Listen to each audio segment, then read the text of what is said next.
Okay, so it's 9/11, and a lot of people in the UFO world were hoping that I was going to do an analysis of this new piece by John Greenwald that dropped a few days ago about the Admiral Wilson leaks and his final very thorough analysis of that. And, I won't disagree. I think this Wilson leaks thing was really a cover-up of some other I really think it was a distraction. It's a distraction away from the stuff in Eric Davis's, scientific literature and the discussions on, the physics of, the physics of UAP and the real debates there that this Black Vault admits he doesn't get involved in the science stuff. And recently, John Greenwald blocked me. And I wrote to him on Facebook too, and asked him to unblock me, and then he blocked me there too. And I just want to, say a couple things about John Greenwald and what we had talked about. One of the things we had disagreed with was 9/11, and he called me you're a 9/11 truther, and that's the point at which he blocked me again before I could say anything else. But John Greenwald's made several comments about 9/11. If you go through and Twitter, you'll find some tweets about 9/11 that John Greenwald has made. So I wanted to I don't want to make this all about John Greenwald, but I want to make this about 9/11 and defending,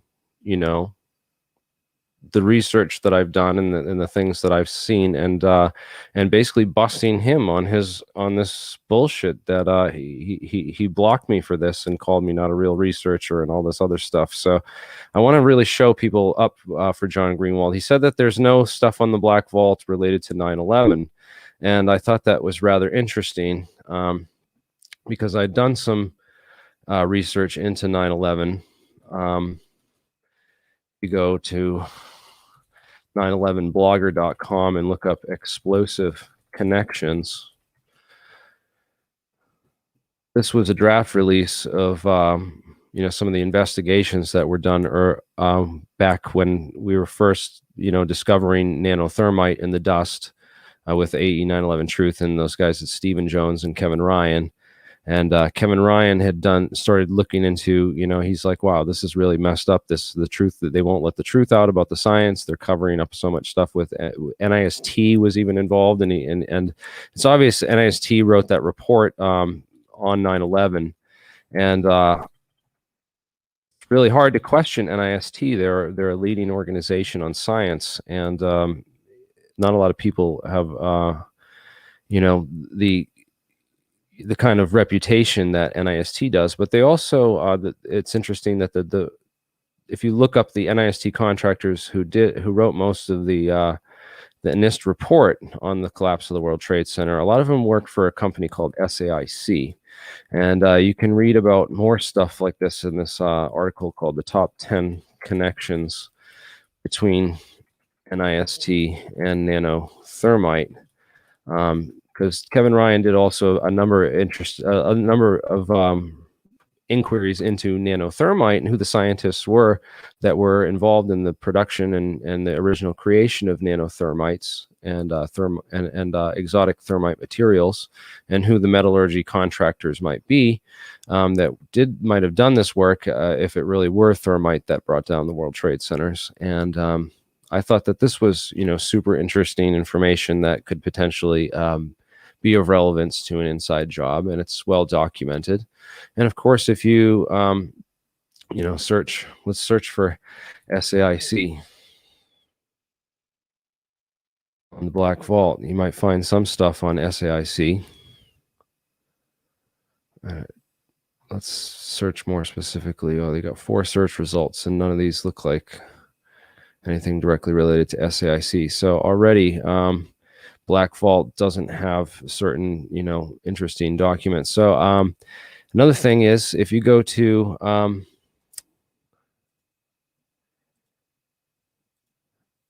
so Black Vault, right? If you search for, let's search for some other stuff on Black Vault and just see what comes up in the search results. Let's try Securicom Stratasec. Does anyone know what Securicom Stratasec was? 0 results. So let's just remove, you know, maybe it got confused. Maybe we're just, let's just try Securicom. No documents come up, but yet he claims that he has no evidence, and that there's no documentation in any of the FOIAs that he ever filed that got any information from the government on stuff related to an inside job. But it just goes to show you that he hasn't even done the basic core investigation, and refused to. He blocked me before I could even share it with him. Actually, I think I did share it with him before, and he blocked me on Twitter for sharing this with him.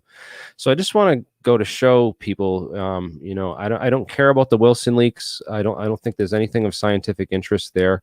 But John Greenwald is an interesting character, and I just want to show him up for why he blocked me, and show him that he does not do thorough research when it comes to stuff like this.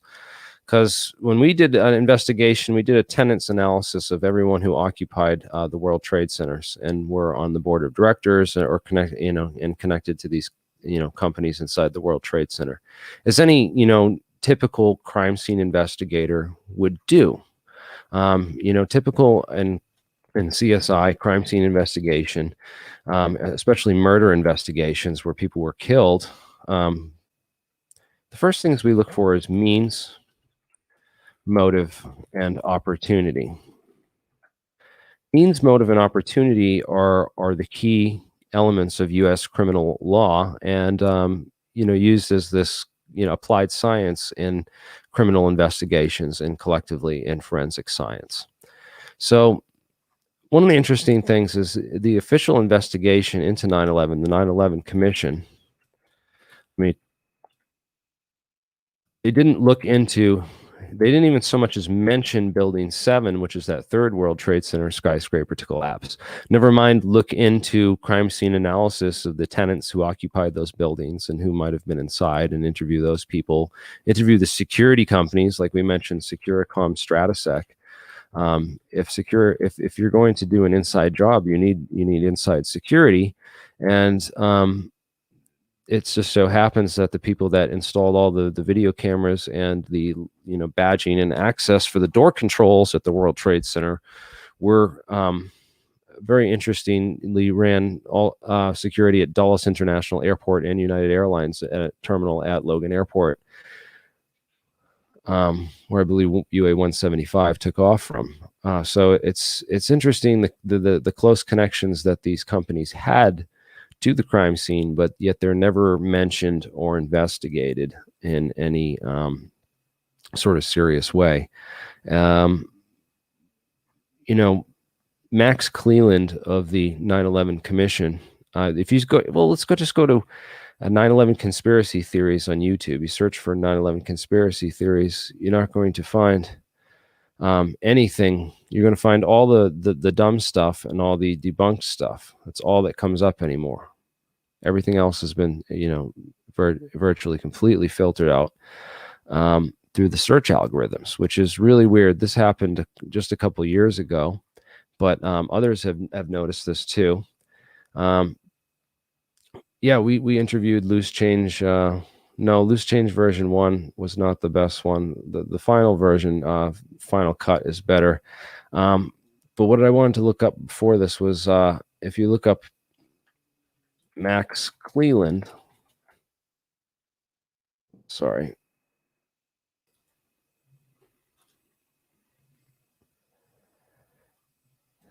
you'll find that he was a senator who was on the 9/11 Commission. He was one of the 9/11 commissioners. A deal announced yesterday between the White House and the commission investigating the September 11th attacks is proving to be rather controversial. Under the agreement, only certain members of the commission will be allowed to review classified documents from the White House, and their notes will be subject to administration review. Today, some relatives of people who were killed in the attacks criticized the agreement, and our next guest, who's a member of the commission, claimed the deal is disgusting. Former Georgia Senator Max Cleland, a Democrat, joins me here in Washington. Senator, thanks so much for joining us. Some of the members of the commission say this is a fair compromise. First of all, what's the deal? What's the notion of this agreement? Well, you've used the word deal 3 times. I don't think the 9/11 Commission ought to be making deals. with our own government under the responsibility we have from the Congress and our responsibility to the American people to get all the facts, and let all the commissioners look at those facts. Now, we've had to subpoena the FAA for those documents. We've had to subpoena NORAD for those documents. I'm in favor of subpoenaing the White House for the documents we need so that all the commissioners can get to see all the documents that we need. That's the only way we can face the American people and the families and say we have done a thorough investigation independently of the White House and the entire executive branch. Some of the commissioners, including Richard Ben-Beniste, who's a Democrat, a former Watergate prosecutor, says this is a fair arrangement. 4 members of the commission will be able to have access to these classified documents. They'll be able to review them and eventually make some of the information available to the other members of the commission, depending on what the White House says. Secondhand. I mean, I'm a member of the commission. The president has said only a minority of the commission can see a minority of the documents, and then they have to clear what they're going to say to the rest of the commission with the White House. If you're one of those 4 that gets to see these documents, would that change your opinion? No, because all the members of the commission are legitimate members of the commission. We have the top security clearances. We're an independent commission. For an independent operational look at why 9/11 happened, what happened there, when what the president and the government knew, and when they knew it. What's their argument? The White House. Why won't they let you see this? What do they say? They don't want any more eyeballs to see their documents than they can possibly get away with. It's a scam. It's absolutely disgusting. This is an independent commission looking at the most serious attack on this homeland since the British invaded this country in the War of 1812. This is important.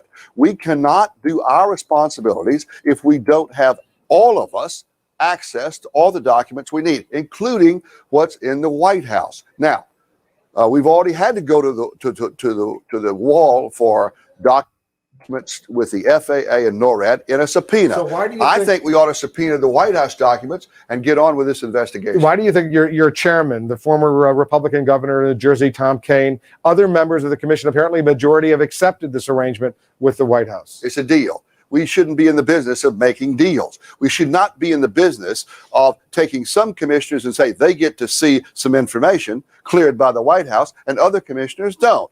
And then they got to clear it with the White House to come back to tell those commissioners what that's all about. I think this is ludicrous. So what, if anything, can you do about it? Well, first of all, I'm very much for issuing a subpoena to those in the White House that would obstruct this investigation. And that's what we have here, an obstruction of a full investigation on the most serious attack on the homeland in the last 150 years. Before I let you go, let me shift gears for a moment.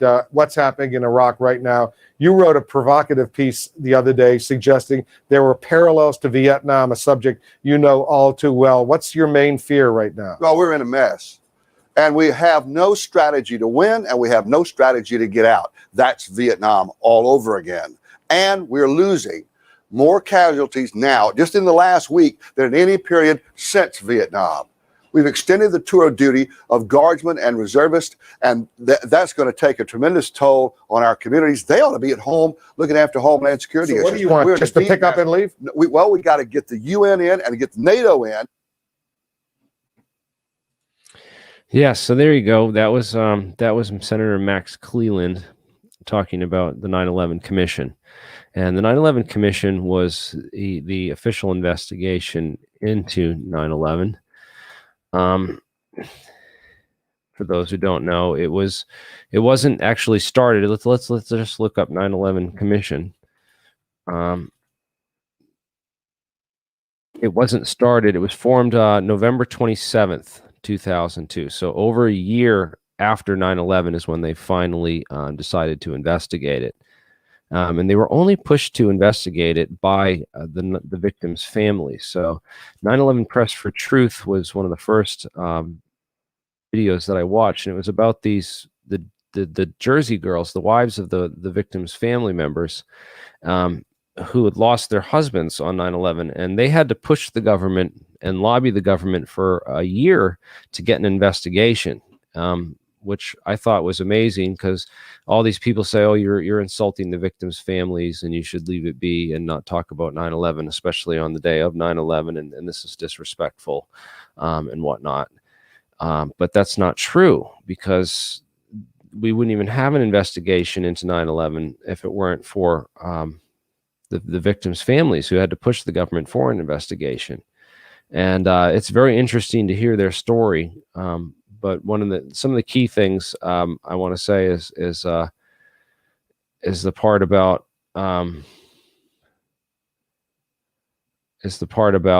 Philip Zelikow, and who was hired, after to actually, the part about Henry Kissinger is really the most shocking, because originally they had tried to appoint Henry Kissinger to the commission. If you go and watch this film, this is a really good one, documentary to watch about the victims' families. I wish I had time-stamped it to the proper part, but yeah, let's just go. Let's watch a little bit of you guys want to watch a little bit of Press for Truth, or do you want to keep going? Oh, we got some super chats in. Hey, thanks, Dr. Fox. $10, man. That you're awesome too. Definitely,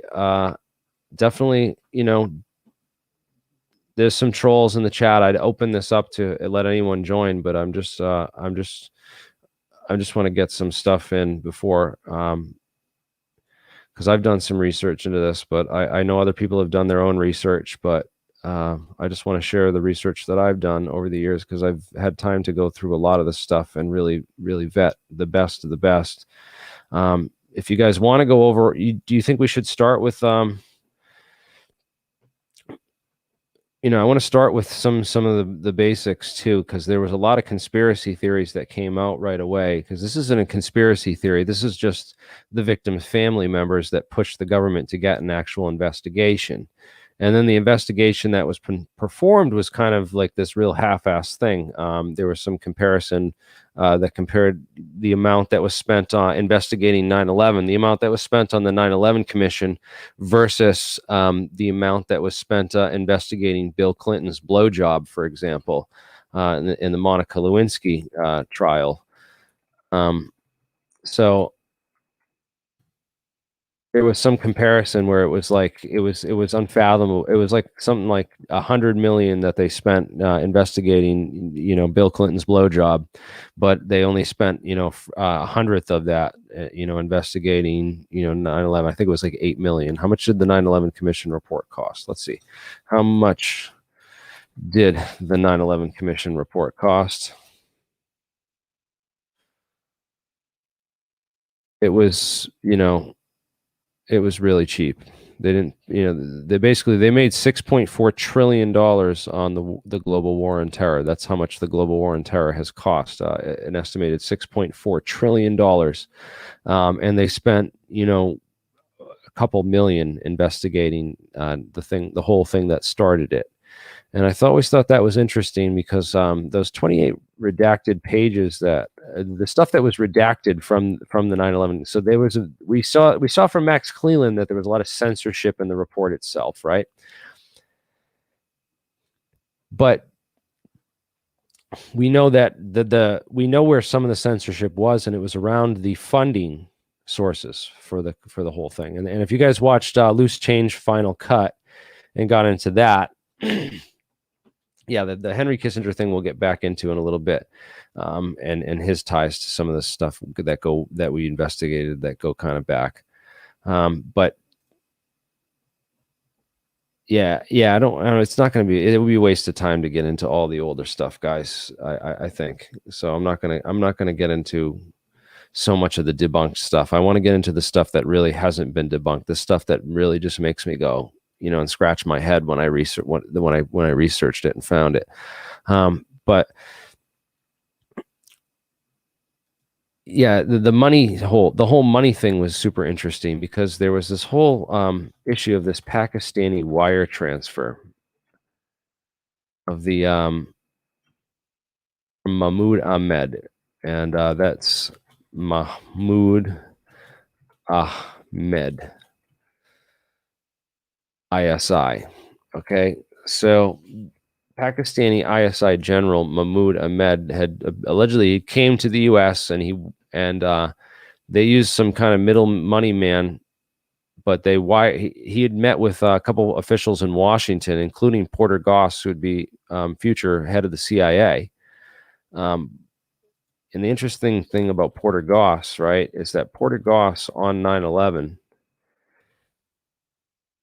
was at the Pentagon and went right outside the Pentagon and started talking to the news media on 9/11. And he was, you know, one of the first people to go out, and when the cameras showed up at the Pentagon, that needs to he swing was into action one of the intelligence to start spokespeople to dealing go and with talk to them. this new war.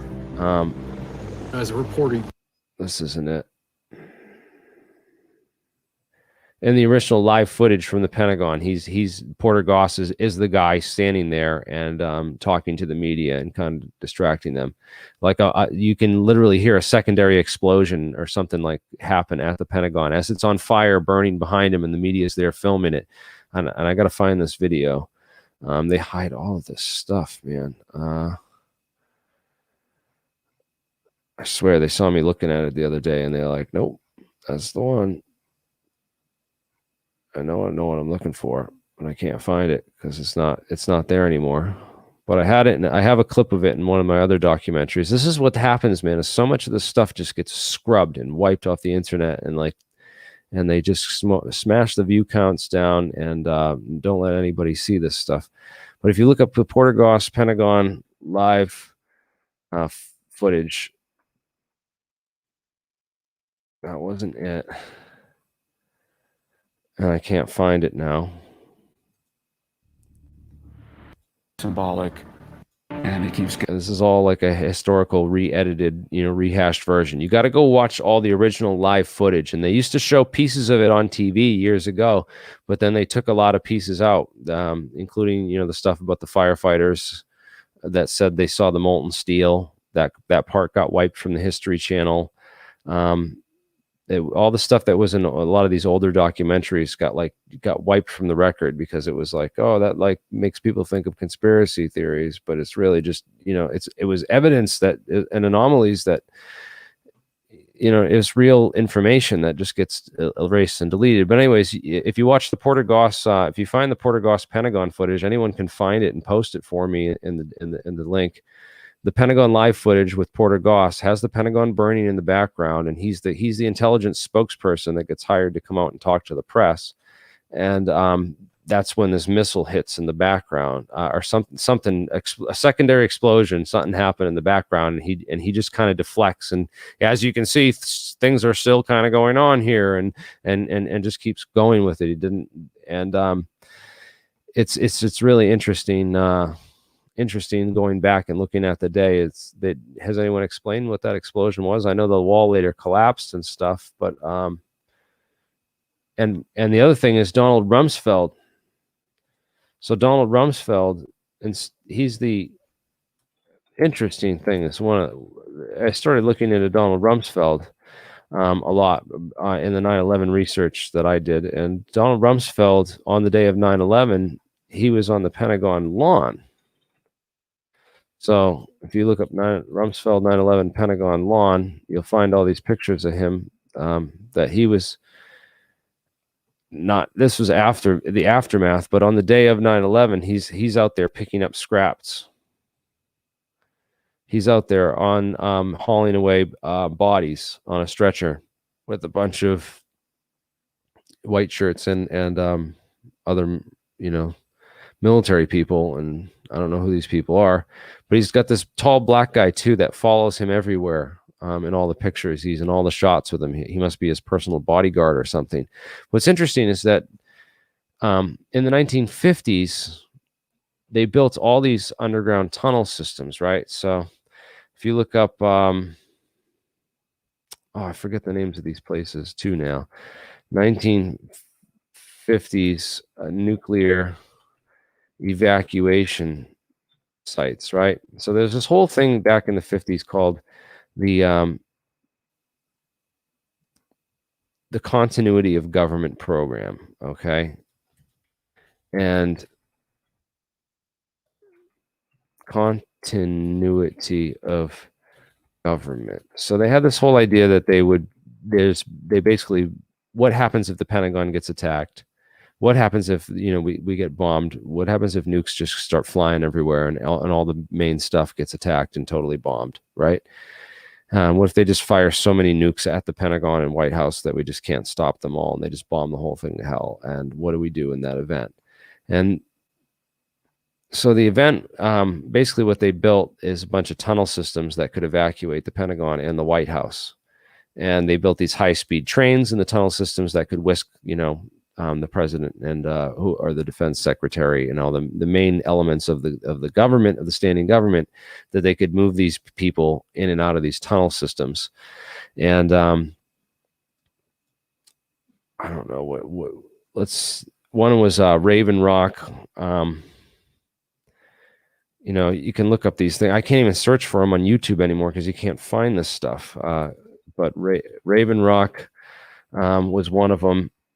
There was Mount Weather.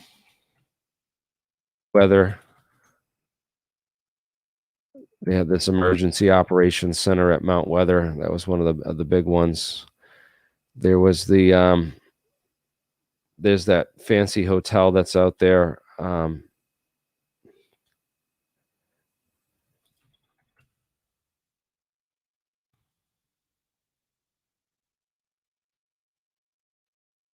And there was another one that was at the prison. Okay, yeah, the Greenbrier is another one. There's there's a whole bunch of these around, and there's a bunch of these upscale hotels in the middle of nowhere that have these underground. It's like a secret whole underground hotel complex that's just for the president, or for the these people when they have to go there. I think there might even be one in Mount Washington, up in New Hampshire somewhere. But there's one in basically there's a bunch of hidden ones all over the United States, and they've moved ones around. There's another one that was beneath a prison.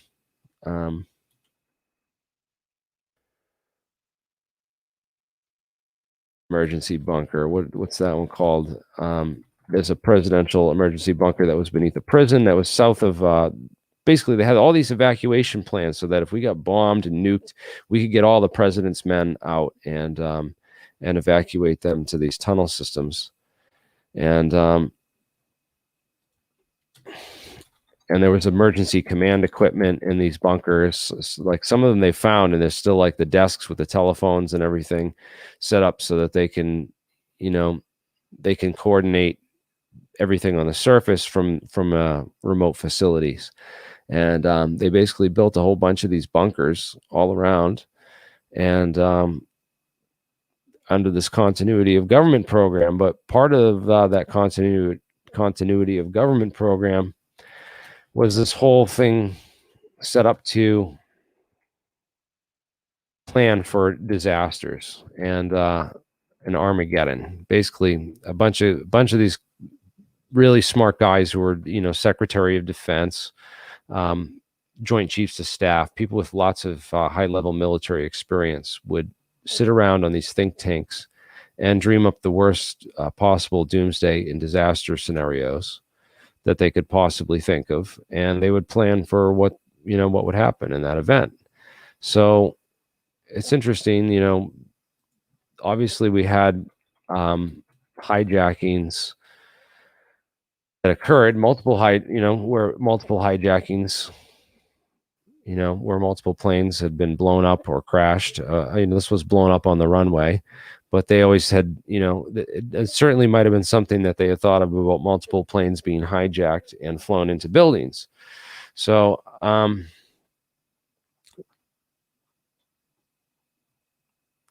it's interesting that the people that sat on these think tanks were none other than Dick Cheney and Donald Rumsfeld.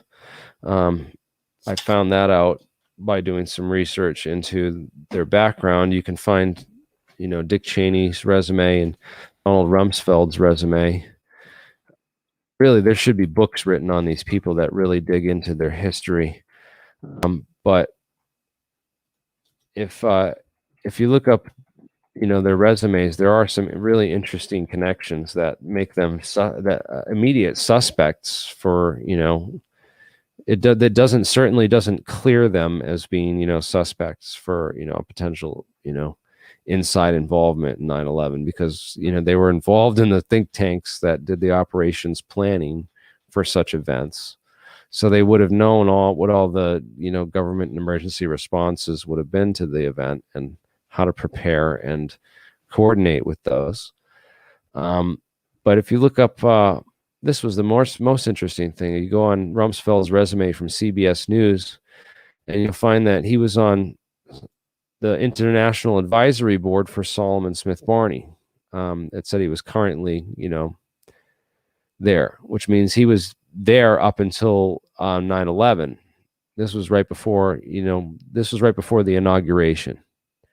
So this was December 28th, 2000. Okay, if you look this up, this is from December 28th, 2000. And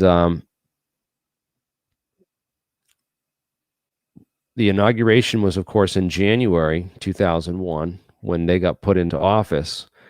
And he was working as a chairman of Solomon Smith Barney on the International Advisory Board. And I thought that was super interesting because when you do the research into World Trade Center 7, which wasn't mentioned in the final report, you'll find that the tenants list, it's no longer up here, the tenants list, I don't think. Do they have it? No. So it does talk about Solomon Smith Barney. Right. So you can find Solomon Brothers. So Solomon Brothers was occupied pretty much 80% of the building. A good, 80% of the floors in the building, including all the floors where the fires and initial failures took place. Which that's super interesting because this whole World Trade Center 7 connection has been like, well, what was inside that building? And some people have pointed to the Secret Service or the Securities and Exchange Commission that had the investigative offices in there, and that might have been, they had to blow it up to get rid of the Enron files or something else. And then there's the question of why did they blow it up if they blew it up? Because World Trade Center 7 fell, wasn't hit by a plane, and it apparently suffered some damage from the collapse of the North Tower, but it didn't completely collapse until 5:20 p.m. later on. Both of the Twin Towers had collapsed by the afternoon on 9/11. And American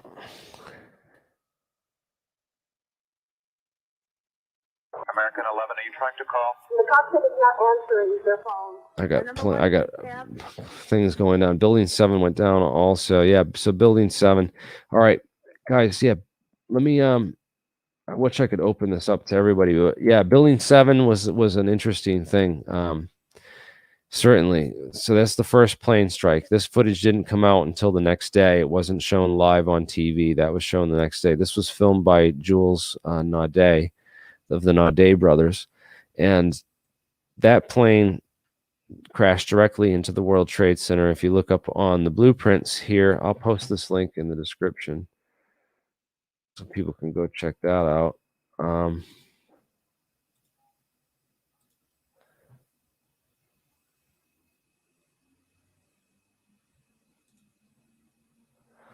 And if you go to this, you'll find that right where that plane hit, American Airlines Flight 11 was on the towers of Marsh and McLennan, these floors. So I thought that was sort of a little bit interesting in our investigations. Wouldn't say I'm the only one who discovered this or remembered this, but yeah, this American Airlines Flight 11. I won't talk about the theory that it wasn't planes or holograms. I think that's disinformation and that's just complete silliness. It's not real forensic investigation. It's sort of I don't know what to call it, but the forensic investigation looks into crime scenes and crime scene evidence and proximity. And it was Marsh and McLennan that occupied those floors in the tower. And the CEO of Marsh and McLennan was a guy named L. Paul Bremer. And L. Paul Bremer is a really interesting guy.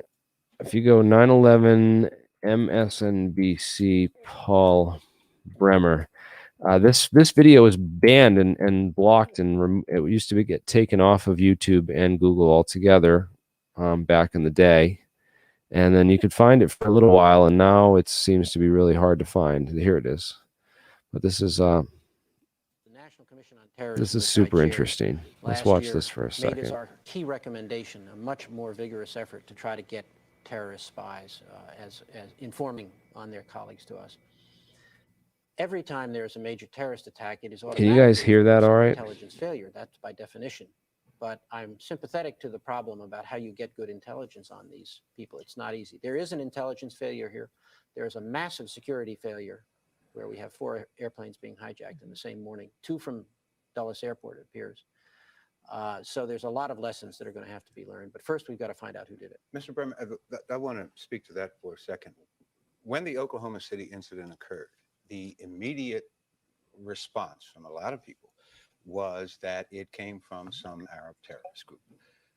Is there any reason why we ought to be cautious about that kind of an assumption on this particular incident, on these incidents? Well, of course. What you have to work with at this stage, since we don't have any hard intelligence apparently, and we don't have any forensic evidence, is motivations and capabilities. And so when I list 4 potential groups, I'm working mostly from motivations and proven capabilities in the past. Mm-hmm. Doesn't mean that you can exclude that some other kind of group could have come out of nowhere and done this, but at least as a working hypothesis in the first chaotic hours here after this attack, you have to start somewhere, and you have to start with what you know about the past and which groups have motives. One of the things that the president said today from Florida. All right, so you can't even hear. Some people can't hear. Respond to this. This is the.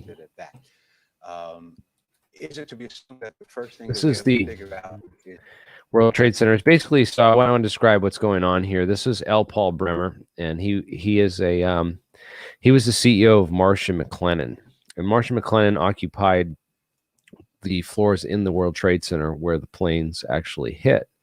And on 9/11, he was not in his office. He had he went on MSNBC that morning after the planes had hit, and this was him giving the first announcement, basically the first pronouncement that Osama bin Laden was the prime suspect at that point. So no one had talked about who the prime suspect was, but once Bremer got on there and said it was, he thought it was bin Laden who could have done this, and he of course worked in the World Trade Center, was an expert on counterterrorism.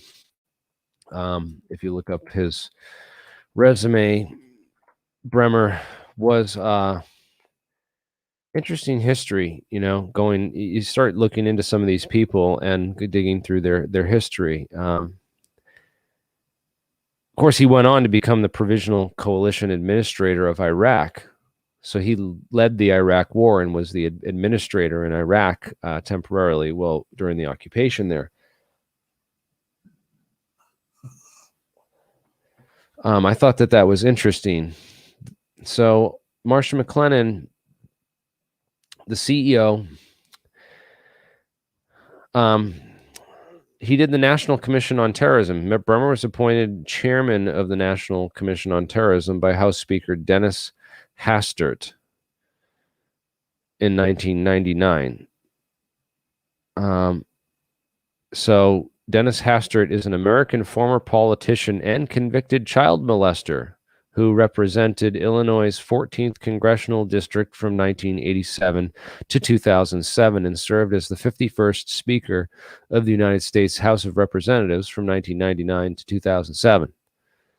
So one of these, pedophile ring senator guys that, got exposed, and I don't know if it was related to the Epstein thing, but I know that Epstein thing exposed that it was much bigger than this. So, yeah, Dennis Hastert appointed him as head of the National Commission on Terrorism. I haven't dug into this, but I guarantee you there's more stuff here if you dig into these people. But chairing the International Committee on the Counterterrorism, he also served as the National Academy of Sciences Committee on the National Science and Technology for Countering Terrorism, with authored the 2002 report on making a nation safer, the role of science and technology in countering terrorism.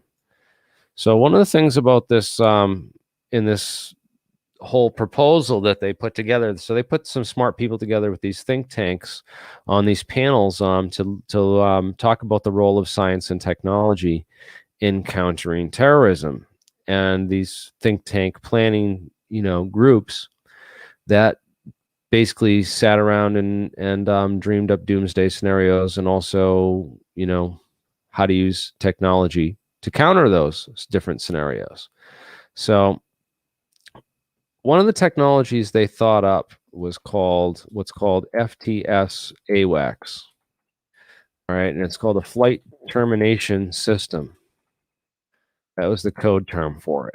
Now, the flight termination system was an installed computer operating system that could take control of an aircraft and basically fly it by remote autopilot. They could basically set in a series of updated GPS waypoints and it would coordinate the controls. It would report the GPS waypoint back, and then it would make the adjustment to the proper adjustment to point it towards the next waypoint, so that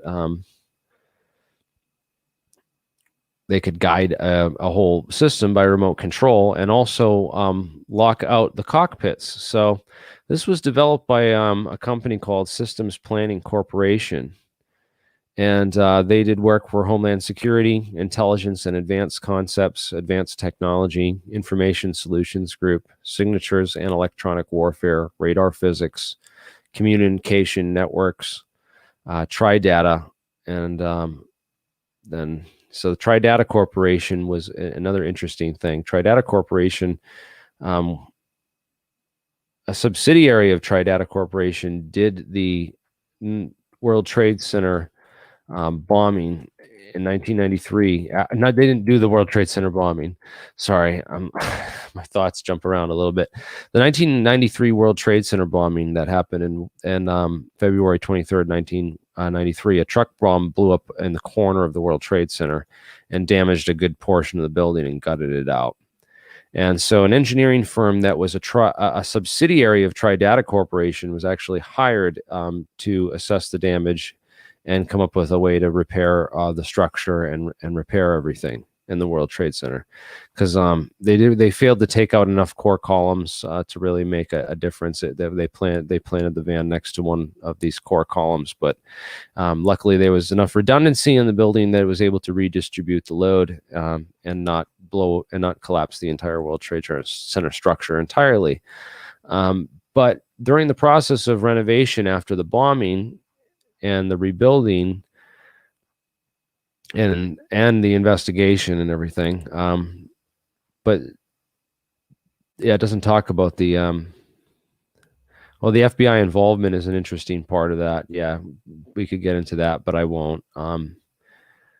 It's basically that the Salem claims that his FBI and plotted and gave him the bombs and gave him everything that but then the FBI says, oh, well, of course he says that because it's going to point to the FBI because we busted him for it and stuff. So there's a whole rabbit hole there involved in whether or not the FBI was involved in setting up the terrorist plot in the first place. And I know that Alex Jones and others have conspiracized about that, but I'm not going to get into that so much. I want to get more into some of the other things. Okay, so another one is John O'Neill. John O'Neill was, of course, hired as a special agent that was in charge of that. He began intently studying the roots of the 1993 World Trade Center bombing, because he actually assisted in the capture of Ramzi Youssef, the leader of that plot. So John P. O'Neill, Patrick O'Neill, was the FBI's became in the 1990s. He did a lot of investigations into these bombings in Saudi Arabia and other things that were going on with terrorism. And he was actually by 1998, O'Neill had become focused on Osama bin Laden and created an Al-Qaeda desk at his division. So he was the leading expert at the FBI on Al-Qaeda and Osama bin Laden. Eventually, I believe he quit. He quit his job at the FBI because I think it was because of being blocked to head. He was blocked from basically, information. So let me get the story straight on here. Rossi and his colleague attempted to alert O'Neill, but B blocked the message. So yeah, Blee is this guy. Richard Blee is a really interesting guy. Rich Blee. Okay, notice how he doesn't have a link to his name. So Richard Blee was the CIA agent who was basically appointed by George Tenet to head off this whole Bin Laden thing. And this whole leads into a whole rabbit hole with George Tenet, because George Tenet was, of course, the director of the CIA during 9/11. And if you look up George Tenet did 9/11, is it? No, it's not George Tenet did 9/11. I gotta find the whole thing. I gotta find the article on this. This is really quite interesting because there's a lot of interesting links between George Tenet, Richard Blee blocking the investigations of other agencies and basically assisting in the preparation of the hijackers within the country, and the whole network that helped those hijackers get from, Saudi Arabia through the embassies there.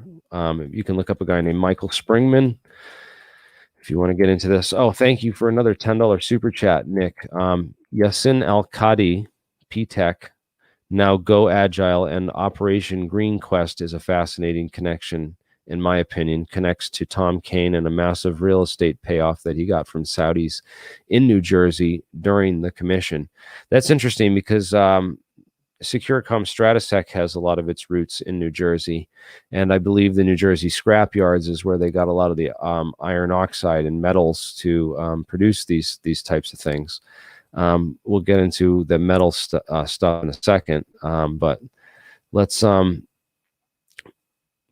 look up P-Tech on Black Vault while we're here. So let's see if there's anything on P-Tech. So if he has stuff on 9/11, there should be search results for P-Tech, but there's nothing. So again, John, why do you claim that there's no evidence for 9/11 in an inside job or anything, and you don't have even basic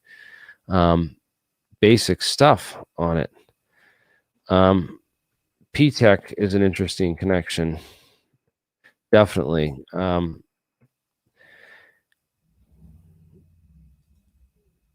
It's centered in, brings it kind of home too, because Quincy, Massachusetts, close to here, man.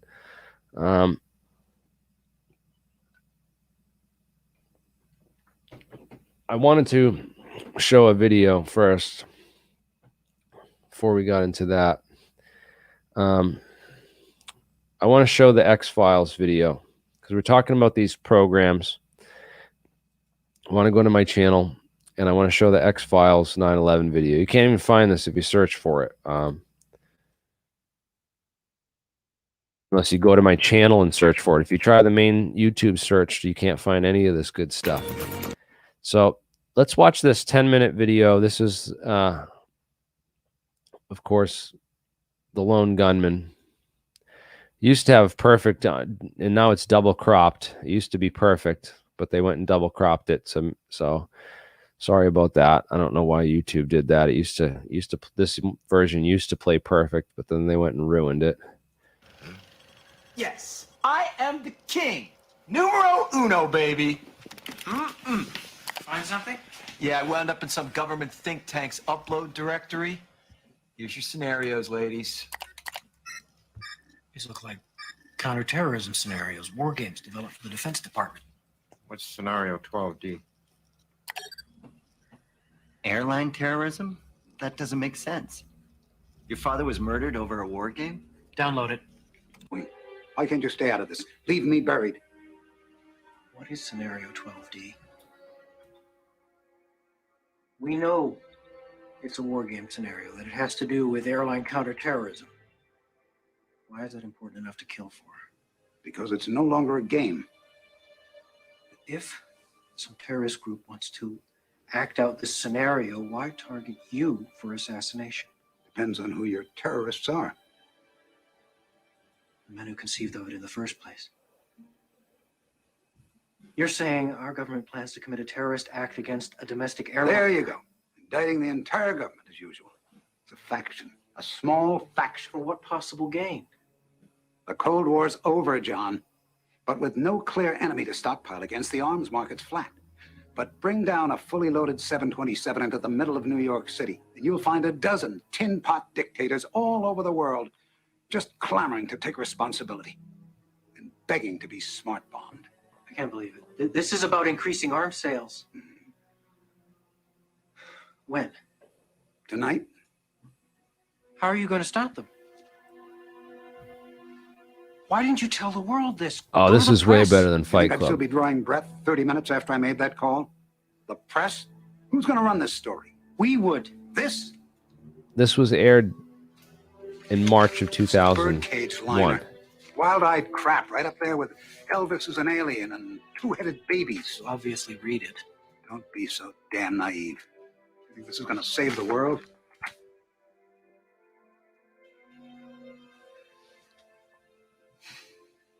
I'm doing what I can, John. I don't have all the specifics on Scenario 12D, but I think I know the flight they've chosen. You stay out of it. I don't want Overlord gunning for you, too.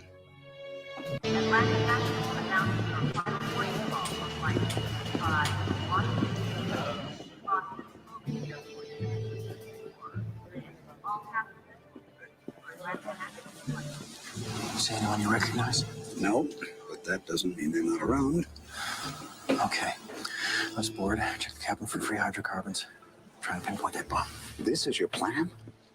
I still think we should call in a bomb threat. Let the FBI deal with this. Think yourself we don't know the full extent of this conspiracy. We can't trust any government official.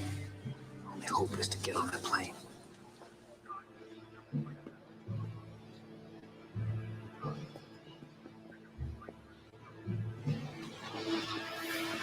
They're boarding.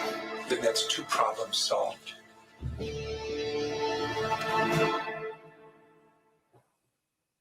Oh, that's good.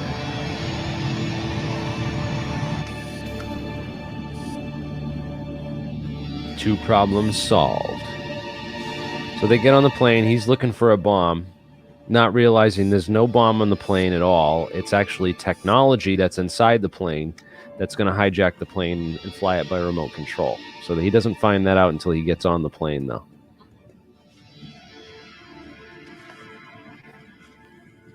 Find anything? The luggage hole's clear if this thing can be trusted. What'd you do, make it with your erector set?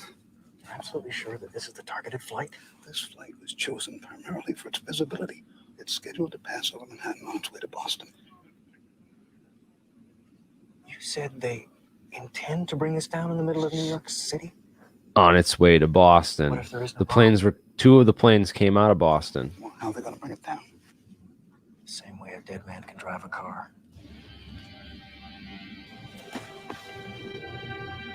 What do you mean, no bomb? I need you to hack into the aircraft's onboard navigation system. We need to know where we're headed. Okay, go into headsets. I'll clone the airphone's carrier. Make them think we're sending a ground air fax. That's one twisted star 69. I'll just get ready to ride the wave, hippie boy. Just get me on that plane and I'll get you autopilot access. How are you going to do that? Airline telemetry systems use processors similar to those found in CB radios. I'm in. We got ourselves a convoy. What's your progress? I've hacked into the flight control system output. With a little bit of help. It's what the brains of the plane is telling the little black box. Course, heading, attitude, hold, yaw, axis, stabilization. What the heck's that? Is that what it looks like? I think it is what it looks like. What does what look like? Modem protocols. Remote access. Somebody on the ground's flying your plane. Bogey, sir. Keep your course. Hackers. I need to know our flight plan. I'm mapping the data now. All right.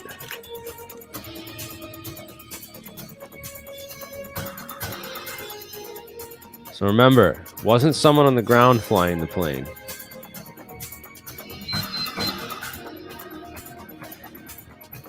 Fires. Your flight's gonna make an unscheduled stop in exactly 22 minutes. Corner of Liberty and Washington. Lower Manhattan. World Trade Center. I'm going to crash the plane into the World Trade Center. I'll tell the flight crew. Langley, can you override the flight control system? I'm working on it. This is crazy that this was in 2001 before it was March 2001. My name is Bert Byers. I work for the government. I believe this plane has been commandeered. Sir, passengers are not allowed in the cockpit. I need you to return to your seat now. You don't have control of this plane, and I don't know if we can get it back. Turn off your autopilot. There may be a chance that we can override it. Sir, I'll be happy to contact your superiors in the government to confirm. Sir, damn it! They had to put the drama in there. That's right.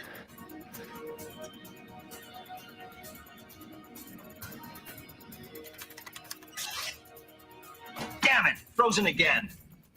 They've encrypted the manual override commands. Well, decrypt them. I don't have enough power. My CPUs are pegged. Langley, what's happening? I'll try decrypting in background mode. How long will that take? In my counts per sec, I estimate 7 to 10 days. Oh. Needless to say, our asses are fried. Where you going? To unfry us.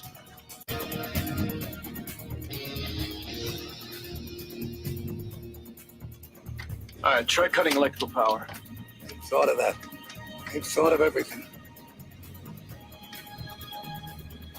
Ladies and gentlemen, this is your captain speaking. We're experiencing some technical difficulties up here. At this time, we'd like you all to return to your seats. Kiss your asses goodbye. Langley, we're getting close. I know. Damn it! New York Center, this is Atlantic National Flight 265 Heavy. We are declaring an emergency. We have 110 souls on board, 16,000 pounds of fuel, and no dangerous goods or cargo to report. Oh, this is great. The fronts have failed, haven't they? There's still hope. Hope my next turnout's as nice as my last one.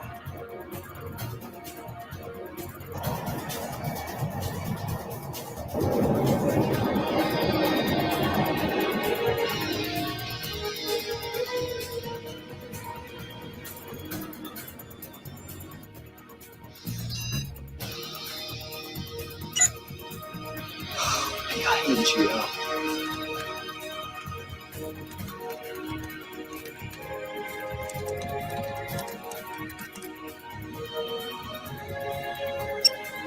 We've got manual override.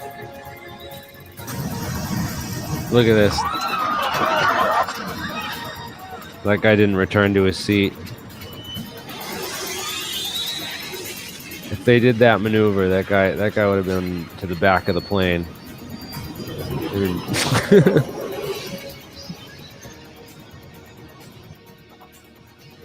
we can't get to the FBI, we'll go public. With your testimony, we can break this conspiracy wide open, bring Overlord down. The whole operation. The whole operation. I've been trying for 20 years, man. God, I see myself in you. The same youthful enthusiasm, idealism.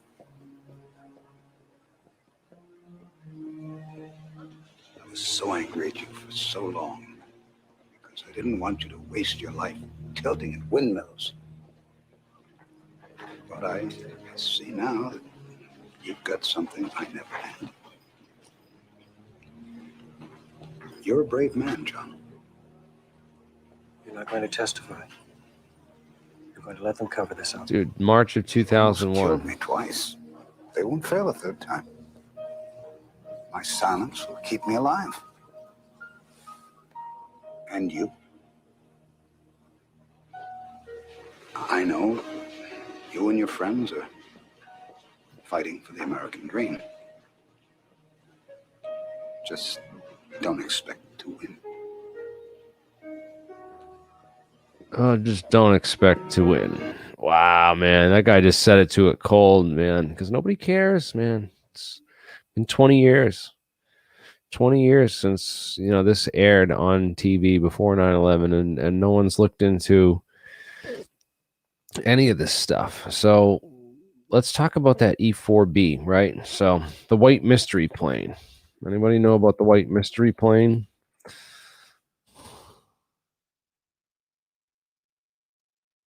So apparently there was they were someone from the grounds controlling your plane. No, actually, someone from what's this? I haven't seen this yet. We gotta check this out.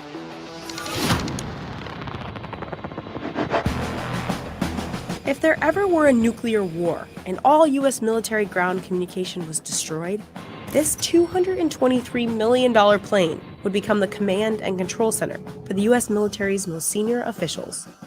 This is the E4B Night Watch. It's basically a flying war room designed to withstand a nuclear blast. I like to think of the E4B as kind of like a flying backup Pentagon, potentially more secure than the Pentagon. If you're seeing it at its maximum capability, which hopefully we never do, yeah, you're looking at an apocalyptic scenario, which is why it's affectionately known as the Doomsday plane.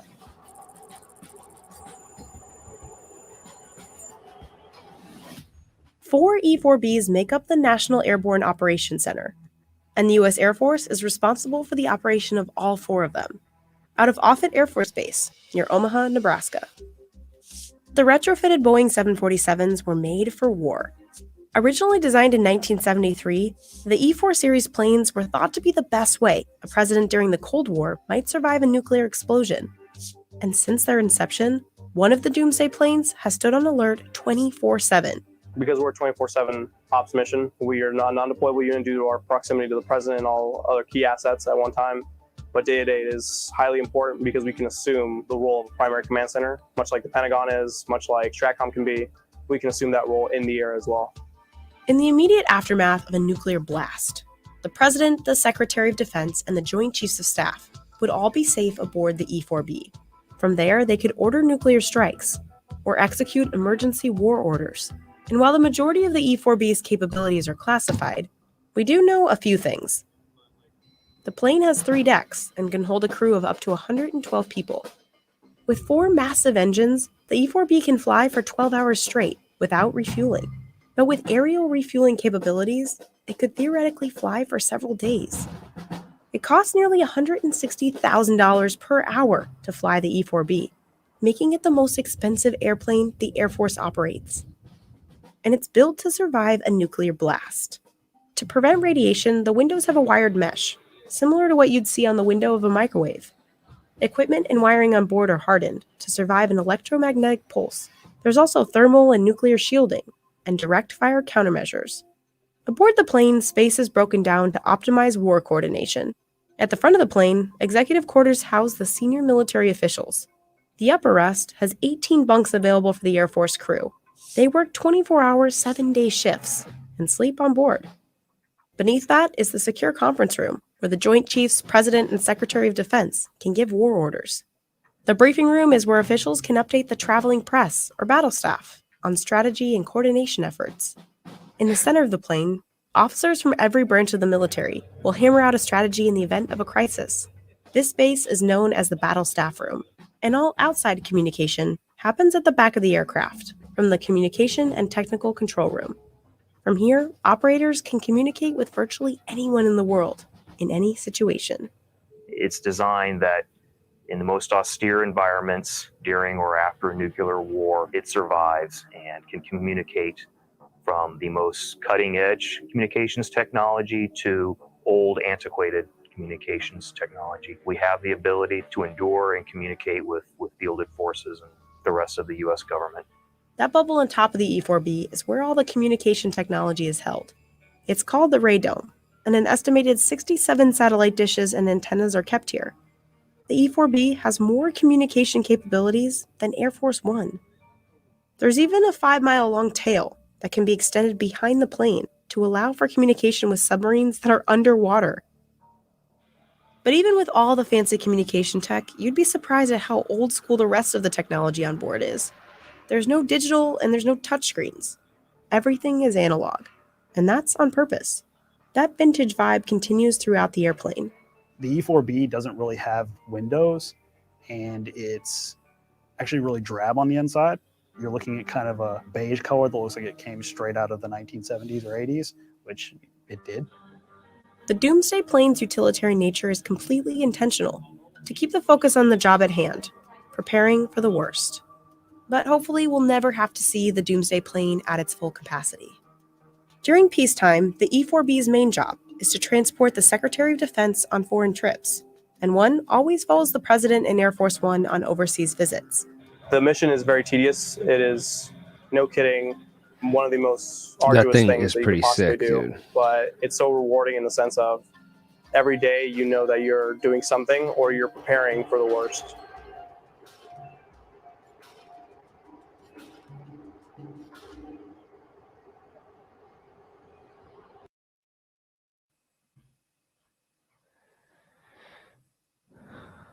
So I'm having a real difficult time finding the video I was looking for that I wanted to play about the E4B that was seen over the U.S. and Pentagon. I don't see nothing about planes here, man. It's just, what the heck? So The White Mystery Plane by Mark Gaffney is a book. Maybe I'll go from the book right here. So let's get into it. I got the book right here. Let me just bring this up. It's called The White Mystery Plane. And this is an interesting book. Talks about, it basically tracks this plane and all of its movements. Took off from Andrews Air Force Base. Andrews Air Force Base is where a lot of this COG stuff was done. If you read that Atlantic article, where is it? So yeah, the Armageddon plan. Do a Control F for Andrews. Andrews Air Force Base. After leaving their day jobs, here it is, right here. So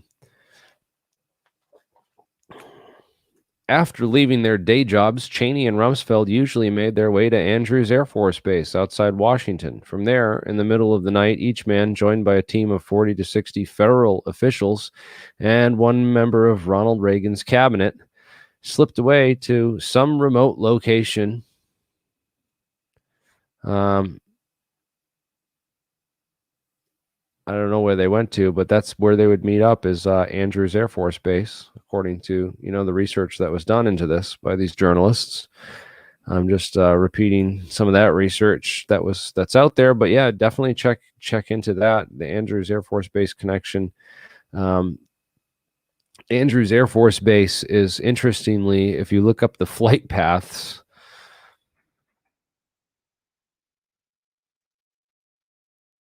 of all the 9/11 planes, right? So if you look up the flight paths of the 9/11 planes, you'll see that they crossed paths at Andrews Air Force Base. So this is a little bit high. It's actually went across this way. So you see how look how they diverted this line to make it look like it went by the World Trade Center. Both of these planes from oh no, wait, this is it. Yeah, this is it right here. These are the fighter jet interceptors that were flown out and turn around. Sorry. Yeah, so anyways, the two planes crossed here. And they not only did they cross right over Andrews Air Force Base, but they did so at the exact same time, which I always thought was peculiar. That Flight 11 and Flight UA-175, both the planes that struck the Pentagon, went right over Andrews Air Force Base right at the same exact time.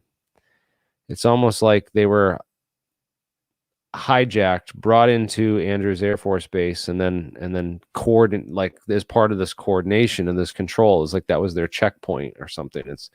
I don't know. It's kind of weird if you think about it from a conspiratorial standpoint, but in any case, since the name of this is debunking some conspiracy theories, let's get into a little bit of debunking for a little bit, because I got into some of the more interesting things and stuff. Michael Springman, of course, I had mentioned him before. Oh God, I didn't even get into that. But Michael Springman was the guy that worked for the Statement Department, and he testified that he denied the visas. He denied that these people visas because they looked like they were terrorists. They were coming to go to flight schools, and they didn't really have a clear background check, and that he was. Excuse me, basically approached and told to push this through and push it through anyway. And that's how these hijackers got their visas to come to the US in the first place, which is interesting. I'd like to see more investigations done into the 9/11 hijackers and especially where they got their funding from. One of the other interesting characters is Bin Sultan, Bandar Bush. Sometimes he's called Bandar Bush because he was such a close buddy of the Bush family, and not the only connection between the Bush family and some Saudis, as you know. So here's him meeting with President Reagan. Here's Bandar with President George H.W. Bush in 91, and here's Prince Bandar with President George Bush in 2002, just shortly after 9/11. So Bandar Bush, there's even another picture of them fishing together. Let's find that one. You look up Bandar Bush fishing. That's the good picture. Shows them together, fishing buddies. There's Bandar Bush. We just hang out. We go fishing off Kennebunkport in Maine with the Bush compound. We hang out.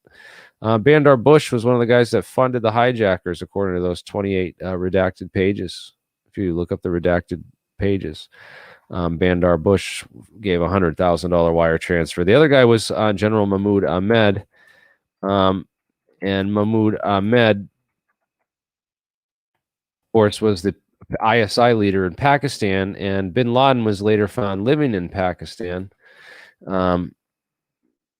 which is the interesting thing. But another interesting thing about bin Laden and winding up in Pakistan is that Pakistan was the location of this bank called the BCCI, the Bank of Credit and Commerce International. You won't find it looking for that anymore because they've created too many other things to hide that.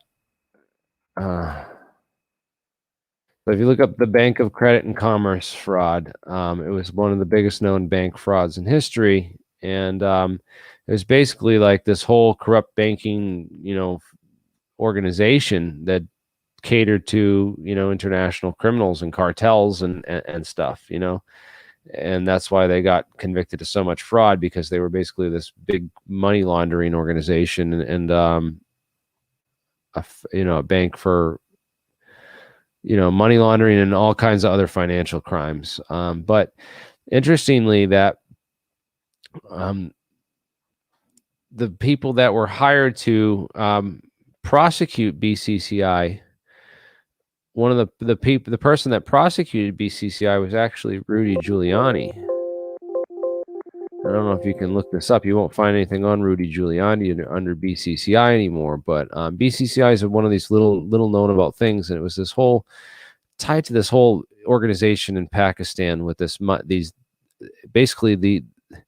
they had figured out the way to hide money and to send money people through discrete services. So it's obviously that they talked about, these hijackers did it for so little money. They only did it for $500,000, according to, the Keene Commission, as you heard, the head of the 9/11 Commission say earlier. Why was the financing of so little practical significance in their investigation? And they said it was, because it took so little money to do this. But obviously, if it took any money at all, it would have been hidden through money laundering schemes and money hiding schemes. But I thought that was interesting, mentioning that all these deep underground connections to Pakistan. And then you have bin Laden. The bin Laden family, all right, it's not just bin Laden. He's kind of like the black sheep of the family. there's a bunch of brothers and fathers and the whole family that are a big family in Saudi Arabia, actually. And in Saudi Arabia, so the Saudi royal family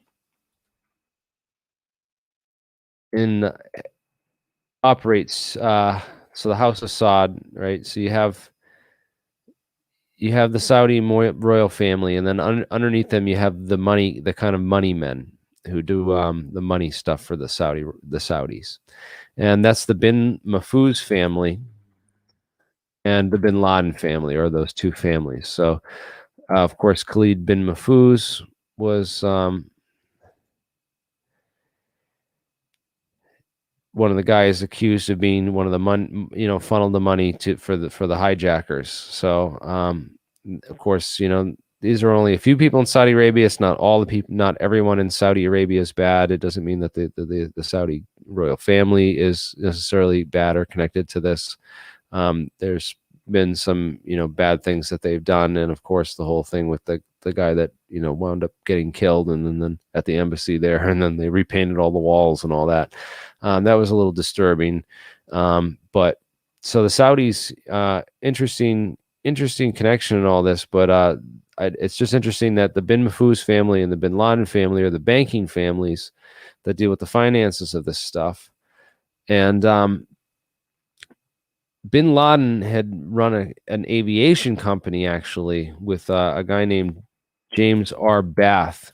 And it turns out that this James R. Bath connection I found was really interesting in my research. I found this through reading Family of Secrets, which is a whole history of the Bush family by Russ Baker. He's an award-winning journalist and investigative journalist. Russ Baker, this is a great book, really reveals some deep, dark truth about the history of the Bush family and the biography of the secret hidden biography of really the Bush family, and some really interesting stuff in there. But apparently, I mean, not apparently, it's in one of the chapters. If you read this book, George Bush went to George W. Bush, Texas Air National Guard is what you have to look up. Sorry, I'm not better speaker, entertainer. I'm trying to get better, but anyways, George W. Bush was in the Air National Guard. He did a short stint in Texas in the Air National Guard. And apparently he went AWOL, but then somehow managed to finish and get an honorable discharge. But when they went and looked into his military record when he was running for president, there were some interesting things that happened.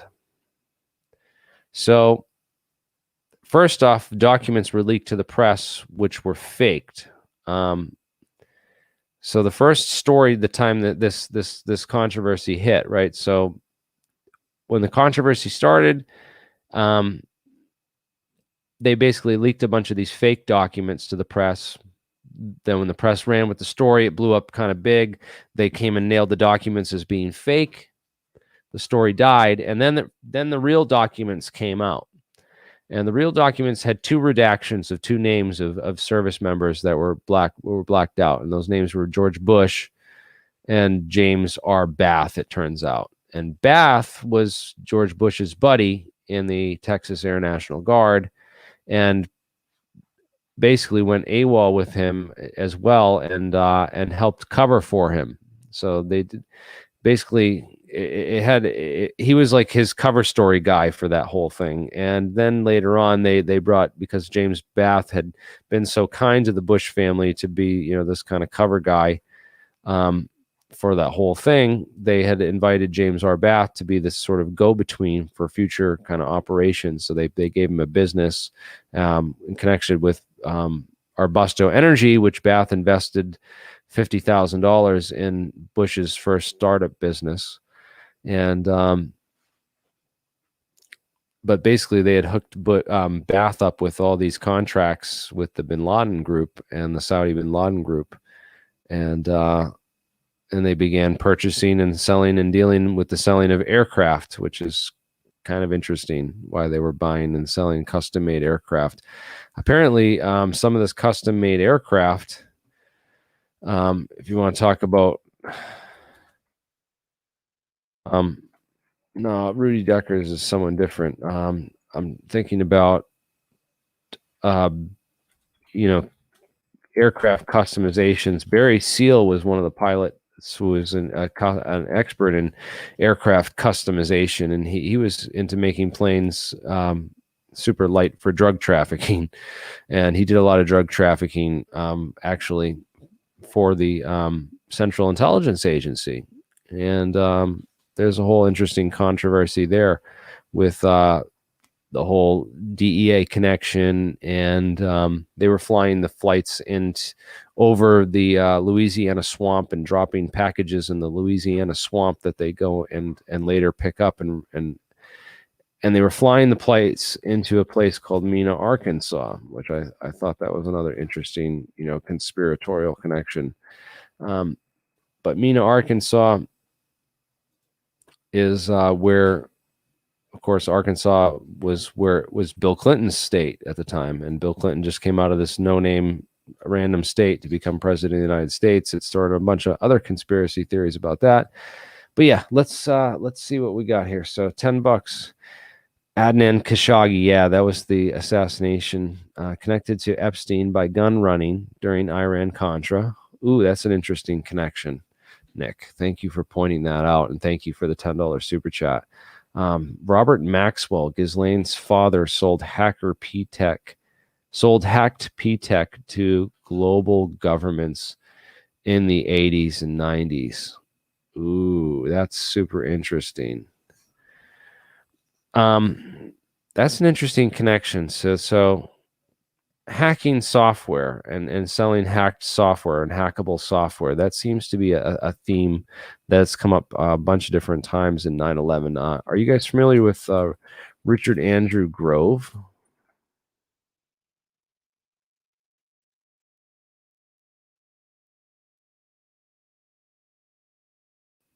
I want to play this. This is from 2006. Iraq, and he worked for Kissinger Associates. Oh man, it would be great to just get Richard Grove to come on and tell his story, man. I should open this up to I'm going to open this up. You know, I'm not guaranteed that everyone will get on. You make sure you have a camera and a video of yourself. If you don't have a camera, then I'm not going to let you in, and you're just going to get dropped. But I'll open this up a little bit and try to get some other people on. But yeah, all this software is hackable. Richard Andrew Grove worked for a company called Silverstream, and there was this company called Silverstream that would do this accounting software, and it would write to this thing called a worm drive, which is a write once, read many. That's what worm stands for. And this write once, read many drive, apparently it didn't write directly to the drive. It would drop to this batch folder, and then who knows what could be, it could be hacked or changed, or other things could be done with it from there. One interesting thing is that all the random number generators in the world started going haywire on the morning of 9/11. And this Princeton Global Consciousness project had all these random number generators that were based on, I don't know what how they made the algorithm that based the random number generation, but apparently on 9/11 they did some interesting things on the random number generation scale. So, but I guess it was debunked too. It did not predict. It coincided with it. So that's a more simple, a more accurate way of saying it. Did not predict 9/11, but it definitely made a weird coincidence. And this is not, you know, not a particularly interesting coincidence for going after people or, you know, finding more information, but it's certainly you know, something that happened, and these computer issues. But let's talk about this. Do you have a video or something you can link to, Nick? I'd like to show that. I want to talk about this hacked P-Tech software.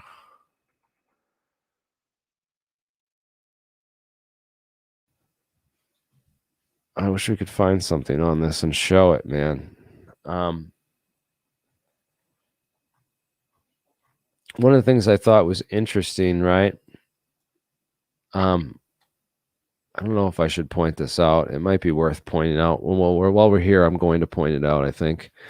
But I'm gonna find this on here first. So if you look up back to our thing here for the security companies, so when you go into the World Trade Center security companies, this company Securicom Stratesec was the board of directors that ran the security. Of course, they're based in New Jersey, and they're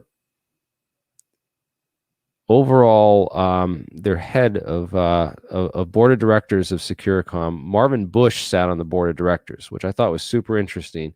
That the security company for the World Trade Center one of the board of directors was the president's brother, and he's also got some interesting connections to. He was a founder of.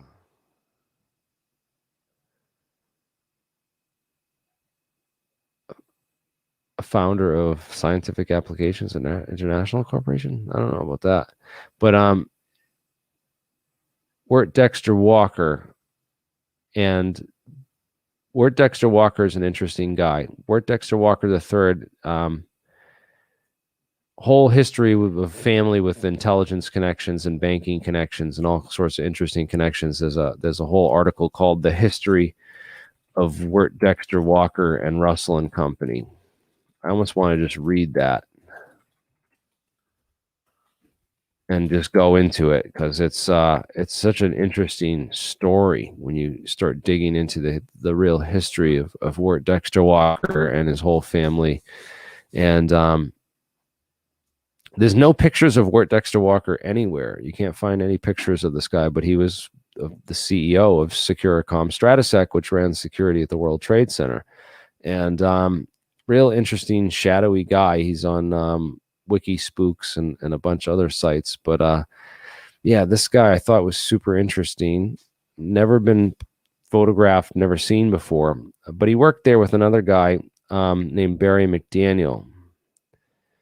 Barry W. McDaniel came to Stratesec from a subsidiary of the Carlyle Group called BDM International, which specialized in black projects. Now, the Carlyle Group was managed by several Bush-Capal insiders, including James Baker and a former deputy director of the CIA, Frank Carlucci. Carlyle was funded by investors that included the bin Laden family.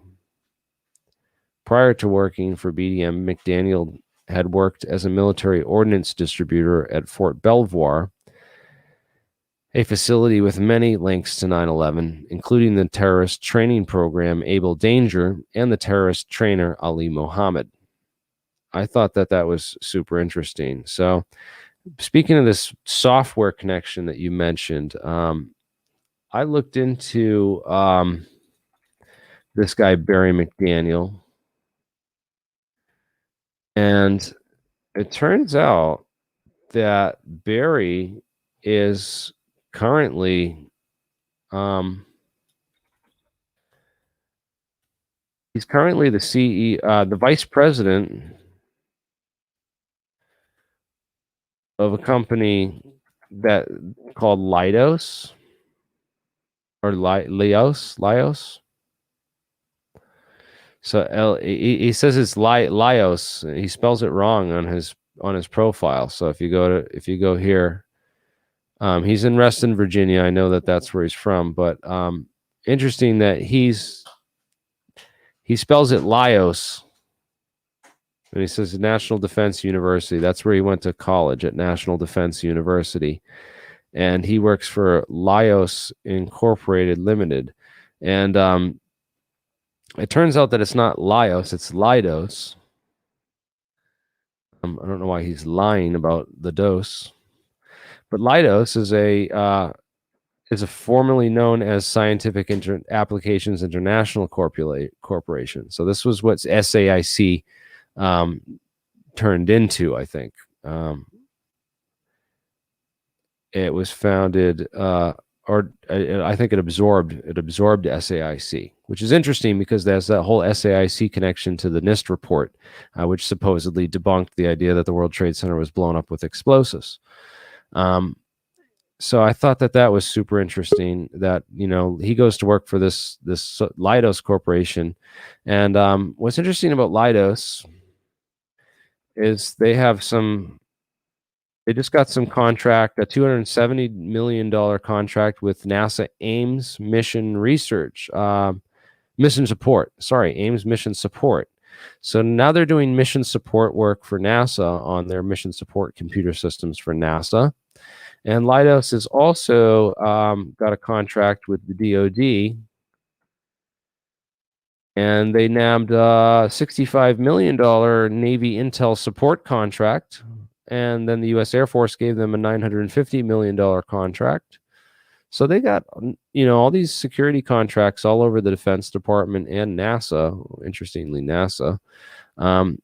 But they do, now they're doing software. So they're making all the damn software for our whole Defense Department now. And the guy who's the vice president of this company ran security at the World Trade Center on 9/11. So I don't know how that makes everyone else feel, but I'm certainly concerned about it. Not a lot of people know about this, and I'm sure that the media won't be reporting or talking about this on 9/11. What are they saying about 9/11 on the media? Let's just see, you know, let's see 9/11. Who's got live? Let's do some live. Let's see. We want live. Let's see what they're doing. Very quiet.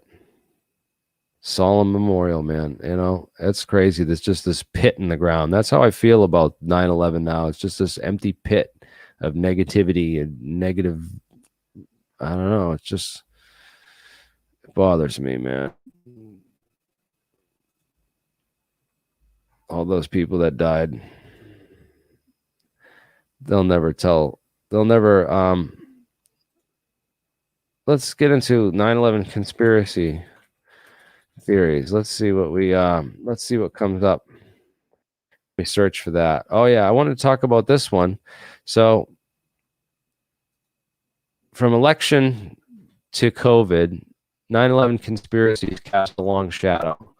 So there's this whole thing about, you know, 80 million Americans refusing to get the vaccine. So the vaccine's out there. They're, you know, 80 million Americans still going to refuse to get it. And there's all kinds of, if you're not on social media, then you have no idea all the conspiracy theories and stuff going on about that. It's directly related to people, you know, the 9/11 stuff, because 9/11's cast such a long shadow with people that no longer trust the government and stuff based on, you know, the 9/11 conspiracy, that it's caused all these other problems and stuff. So I thought that was super interesting. They sat down with Corey Rowe, who is one of the creators of Loose Change. Last week, I sat down with Jason Burmis and interviewed him, and that was quite interesting and fun. So let's talk about. I want to play another video real quick. That I actually let me just go find this real quick. And I'm going to go to my profile. I want to play this video, and then I'm going to bring some guests on. I think some people are starting to join in. I posted the link there in the chat. So I'm going to go and bring this video up. This video is really cool.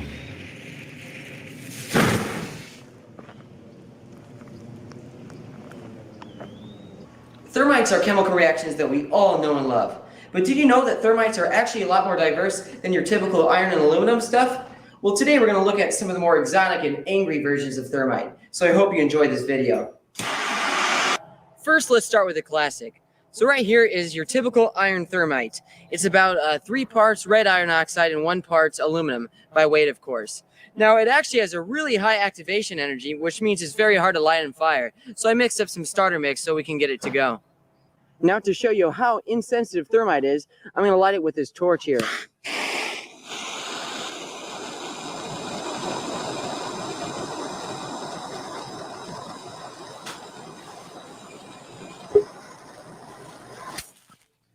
See, as you can tell, it took quite a while to get that thing to go. And this torch is hot.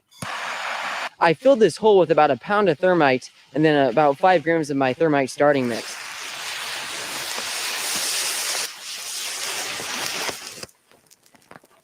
I'm guessing that that splattering is occurring from little explosions caused by the liquid iron hitting water in the ground.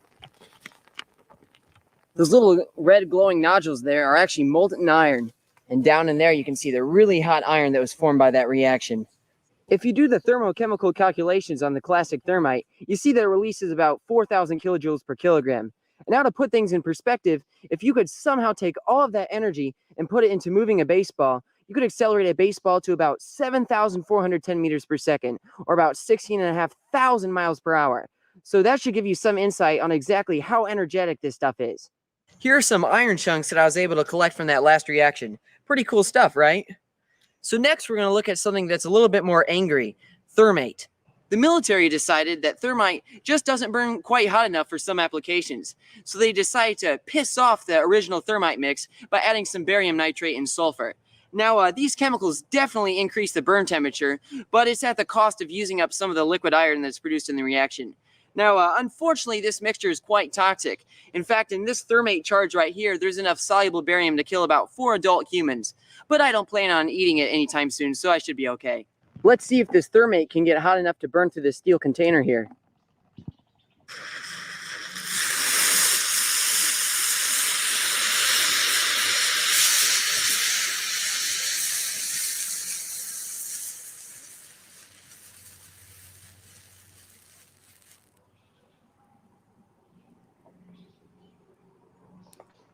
It reduced that container into a puddle. That was pretty awesome.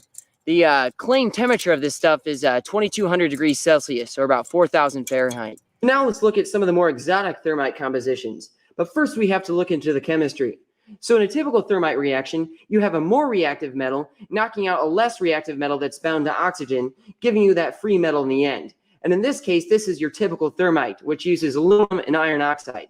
But in reality, this metal can be anything, as long as it's more reactive than the metal that's bound to oxygen. This table of standard electrode potentials can be found in about any general chemistry textbook, and it gives lots of insight on things like electroplating and battery design, and even in our case, designing exotic thermites. So yeah, it may look a little bit crazy to somebody who doesn't know that much chemistry, but if you notice in some of these reactions, there's metals listed. Now, metals listed closer to the bottom of the page are more reactive than ones listed to the top. So for thermite, if you have a metal down here and a metal oxide that's above it, that means that that thermite reaction could probably happen. If it's the other way around, where your metal oxide of interest is down here and your metal's up here, that means that your thermite reaction probably won't happen. I'm lucky in the fact that I've accumulated a lot of scary and dangerous chemicals over the years, so I have plenty of metals to do some thermite with. So the standard metal is aluminum here, which is a fairly good reducing agent. Then I have some magnesium powder, which is a little bit more angry. Then over here I have some sodium metal, which is incredibly reactive, as well as some lithium metal, which is actually the king of reactivity. So yeah, we can make some interesting thermites with these. This is about 20 grams of thermite made with magnesium and manganese dioxide. So I'm curious to see how this stuff acts.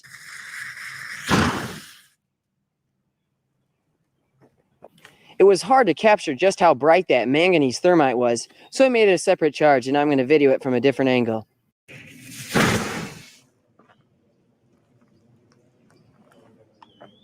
That was pretty cool.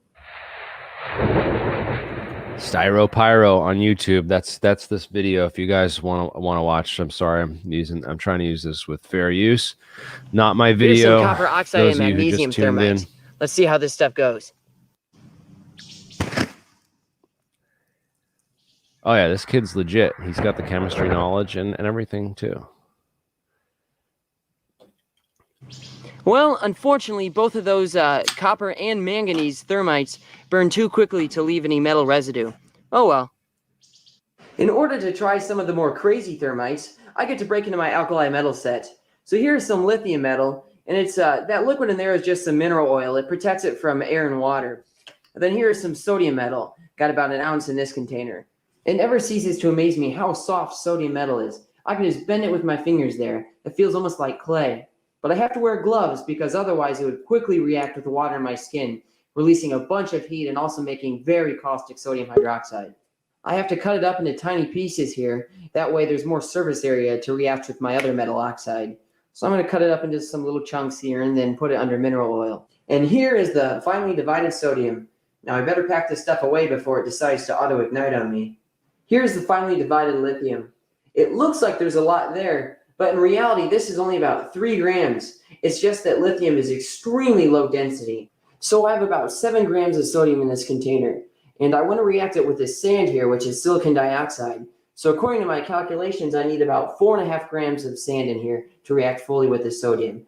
I just weighed out 16 grams of calcium oxide here, which is quicklime. And I'll be mixing that with those lithium chips.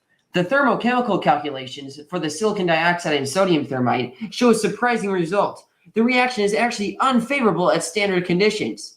But if you use the Gibbs free energy equation, you find that the reaction does become favorable above 482 degrees Celsius. So that just means we need to get it very, very hot for the reaction to go.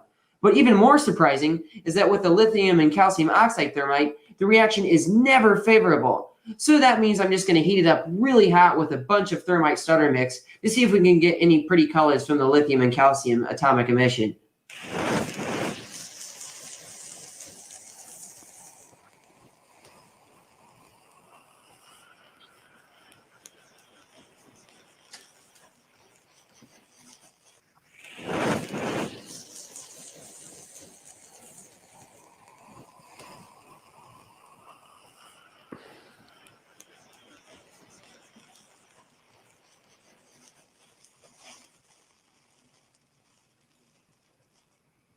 I ended up initiating the reaction by simply dumping some water onto that mixture.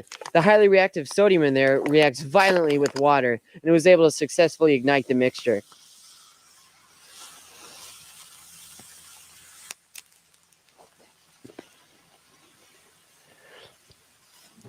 Yeah, I'm really surprised this video has like 1 million views. Well, it's a good video, so it's maybe not surprising, but it's just surprising they didn't censor it because it kind of gives some basic chemistry for, thermite making knowledge. Again, getting access to those kinds of things that he has isn't something. I hope you all enjoyed the change of pace from my typical laser videos. But you know what's funny? My education is actually in chemistry, so I'm really more knowledgeable on this stuff than I am lasers, which is, pretty funny considering my video content for the past decade. But I do plan on posting some more crazy videos in the future, both with my giant laser bazooka as well as some crazy chemistry stuff. So be sure to subscribe. And also, I would be happy for suggestions. If you have any suggestions on stuff that I should do in the future, let me know. I have some free time this summer, and I would love to give some new videos a shot. That's cool, man. I don't know. Give him some suggestions. I think I gave him a suggestion. Did I? Go there on the video, find my comment. Anyways, yeah, this kid's great. Go to StyroPyro on YouTube, and please subscribe to this guy. He's awesome. StyroPyro, subscribe to him, man. He's got almost 2 million subscribers. So thermites are. But that's a good video. Again, it probably didn't get as he probably would have got more videos. He's got more views on a lot of his other videos, so that's like a low view count for his videos considering. So just to let you know, yeah, this dude's definitely cool. So thank you for him for that description of the thermites and stuff. I thought that was super interesting. Looking into the thermite stuff, I found this Battelle patent. If you look up Battelle thermite patent, you'll find that this cutter charge patent, very interesting that Battelle, the metallurgists, well, not super interesting because Battelle are the metallurgy experts, but they're the ones that, patented and designed some of these things. And I thought that was super interesting, given that Battelle manages all of our national labs. They're deeply connected to the Department of Energy, which of course, has people that wanted that oil in Iraq and everything. Very interesting connections. None of the stuff's ever talked about really on the mainstream media. There's been some interesting claims that have been made about 9/11. Let's get into the crazy stuff. So let's debunk some stuff, because I don't want to sit here and talk about stuff without debunking some stuff. So let's look up the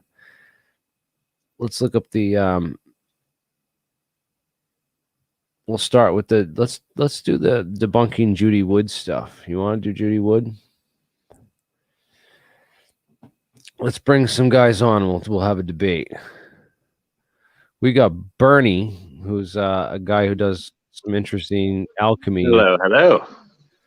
Bernie, you say you're making alchemy and doing alchemy in your basement, man. I almost want that dude Styropyro to check out the experiments that you're doing and lend some of his chemistry knowledge. But again, Right? That would be a great collab, and especially the stuff he does with those Tesla coils and the transmutations. It looks like he's getting at the end of there. Would relate to my work for sure. He is a genius and a half, that wizard.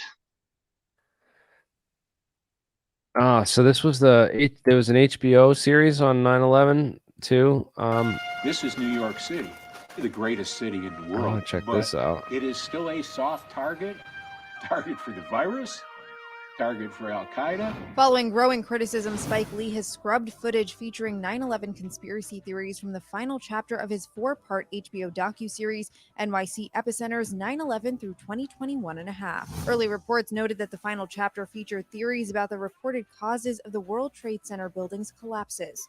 The re-edited version is now 30 minutes shorter than previously planned. The new cut of Part 4 came just days after an interview. 30 minutes. So he cut 30 whole minutes. So he cut the whole 9/11 truth part out of his film, because they talked to him and they told him to. That's pretty messed up, man. What do you guys think about well, that's a whole censorship's a whole nother issue, and I don't want to censor anything. We want to try to make this. I don't want to leave stuff out, because people are like, oh, let's get into all the different conspiracies. We're going to invite pretty much anyone on, and I'm just going to let people throw stuff at me, and I'll tell people what I think of what the evidence could be. And then tomorrow you're going to have to take the stream down so your channel doesn't Vincent, get I can't hear you. So we might have to take the stream down. So I can't. Yeah, because it's going to get flagged for sure. We'll take. I'm not going to cuss. It's all right. No, just the topic, right? They censor it, and Jeremy's had such success, and we just don't want to set back the work and the funding towards the UFO and anti-gravity research. That it's good to have the discussion, but not leave it up. Yeah, a lot of my sponsors don't like me talking about 9/11. They're not interested in this. It's a sensitive. It's definitely a hot potato for a lot of people, and I understand that. What's going on with Spike Lee, why he might be pressured out of he could not, it's basically like, oh, listen, your career will be over if you do this, and that's it. And it's basically a lot of, I guarantee you, he's not the only one faced with this. It's probably every news reporter out there that there might be news reporters watching this broadcast being like, oh, what the heck is this all about? Are people still talking about 9/11 stuff? Let's see. And, if you try to talk about been exposed to the truth or the facts or the alternate opinion of things, right? And I'd recommend, Jeremy, that don't delete this off of your StreamYard, so that we'll be able to edit it and maybe put it up on Discord or Odyssey or something like that. Only remove it from the YouTube later. Yeah, and encourage people to take Hey, some. can you hear me? Yeah, I can hear you better now. You were quiet before, Vincent. Welcome. Hey, yeah, I was really listening. First off, I've been watching you for years, and I don't want to take up too much time, but I found out around 2002 after getting a phone call. A friend of mine in high school was killed in the South Tower, and I took out my VHS tape and I was watching it over and over again. I said, that really does look like. I don't want to say it to put your channel in trouble, but I've talked to a lot of FDNY, and the facts are that they wouldn't speak to these firefighters in 2003 that were at the pit, who had signs saying they heard boom booms. And when you turn your backs on these first heroes in this never-ending war, it really just shows the character of those that are getting in the way of a real investigation, who throw up these camouflages like the the use of an energy weapon when there is evidence of the use of thermite. So I'm coming from someone who lost somebody, and that needs to be reflected, because the sacrifice is still going on, and I have a great deal of respect for you for letting this be spoken about. Thanks, man. It's a hard topic to speak about, man. I agree, and thank you for coming on and talking about it. I've talked to other victims' family members. I've been on to a number of protests and stuff, and I ran into a woman in Boston who said her husband was on one of the planes, and she didn't want to believe it. She said, "I can't believe that. It's just too hard for me." It's like, I don't want to believe it, even if it is true. It's like what you're saying makes a lot of sense, but I don't want to believe it. And it's like almost like some people don't even care. So I thank you for caring, and thank you for I'm sorry for your loss. Yeah, man, sorry for your loss as well. Yeah, it's sort of crazy when it got to a point, I think in 2009 or so, when you couldn't even find good information on 9/11 anymore. You used to only find the disinformation. Now you really can't find anything but like the silly stuff on the search engines. But I'm trying to find some more videos here, and I know I have some. Well, it's like something is legit when it's been completely expunged off the internet. Yeah, when it gets erased and banned, that's when you know. So back to this whole issue of the engineers and the whole issue of before the towers fell. So this is live footage. We watched those videos of I don't know if you guys watched a lot of the videos of the thermites and stuff. I think it's super interesting listening to the firefighters' testimony, listening to the people that were there that cleaned it up, and listen to what all the engineers said. So college professors endorse the subject. Well, I don't know. You can't even hear this, can you?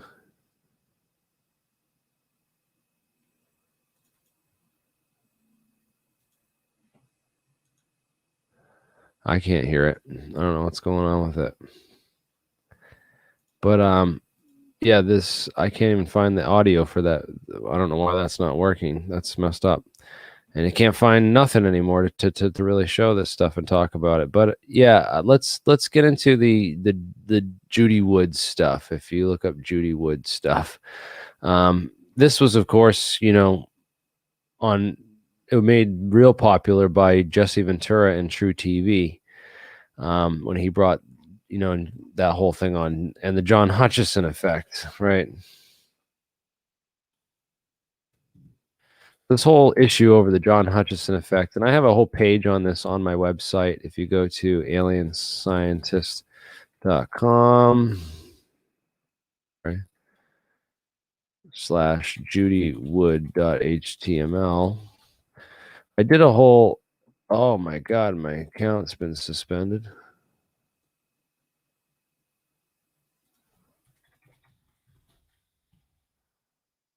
My account has been suspended. Look at what the heck. I got to figure out what's going on with my website. Maybe they took it down for 9/11. That would be messed up. Well, we got 200 people watching this, so let's Bernard back on the stream. I'm going to post the StreamYard link for people that want to join. And Jeremy, just to double check with you, you're still good for tonight at 10 p.m. Eastern to hop on with Rex on Leak Project? I hope so. I don't think I have any plan. I kind of blew off Red everybody Bull else. it is then, because he's expecting you. I did a really good interview with him last night for a couple of hours, and he's really looking forward to talking with you today. And mostly, like, we'll talk a little bit about the events of 20 years ago, but he as well, his livelihood is based off of YouTube, so we'll have to do more of your UAP UFO research. Yeah, I want to stick on that subject too, because I don't want to make this about this channel get into too much controversial content that YouTube doesn't really like, and I know they don't really like that. They crack down on a lot of that stuff. I took a lot of my videos on 9/11 down, actually. I didn't take them down on 9/11. I took them down at the beginning of like this year on the COVID stuff. I actually took them down before I went on Tim Pool, because I knew I was going to get the boost to over 100,000 subscribers on my channel. You know, and when I knew I was going to another level of censorship and whatnot. Yeah, that's like when you get into this level where they're like, all right, well, like, let's kind of look into this, because they're going to look into my channel. And that's when I was worried that that's like when you get into this level where they're like, yep. So I took down those videos, and of course I broke 100,000 and bypassed the great purge of 2021, 2020, 2021. They purged a whole bunch of channels off YouTube. So we survived that pretty well. Mick West is still on, talking about how he debunked 9/11 and he's the best debunker in the entire world. And, everyone should just go to metabunk.org and get educated as much as possible. Yeah, but I've had a debate with Mick, and he doesn't really get into any of that stuff. He sticks with the whole science stuff, and I wish he did more debunkings of Judy Wood. And he focuses on trying to convince people that even though Bush's brother, ran security at the damn towers, that they definitely fell from fires. That one's been debunked. It's all been debunked. There's no sense looking into any of these conspiracy theories. The fire could have melted. I mean, it didn't have to melt the steel. It just had to weaken it, And even though that the firefighters reported molten steel, that they didn't really know what they were looking at, and they were just seeing molten aluminum and molten other things, and it's just I don't know. It's kind of crazy what they want us to believe. And then I got an argument with him about why would they clean up the building so fast and destroy all the evidence? And he's like, well, it's because they were looking for survivors. It's like, well, why did they pull out World Trade Center 7 first? Then that one would have been evacuated, but it was the first to be cleaned up. Oh, got someone else in the back room there.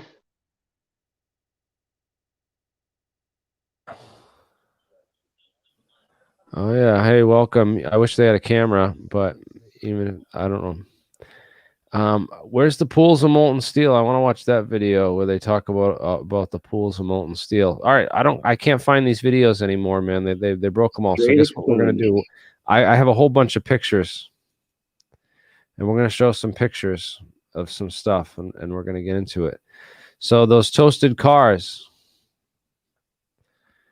Here's an interesting thing, right? So if these toasted cars were done with an energy weapon, why would they be toasted underneath the bridges, underneath these skyscrapers? So this was in a parking garage, and in the basement of the parking garage. Heat and ridiculous amounts of radiant heat could do that.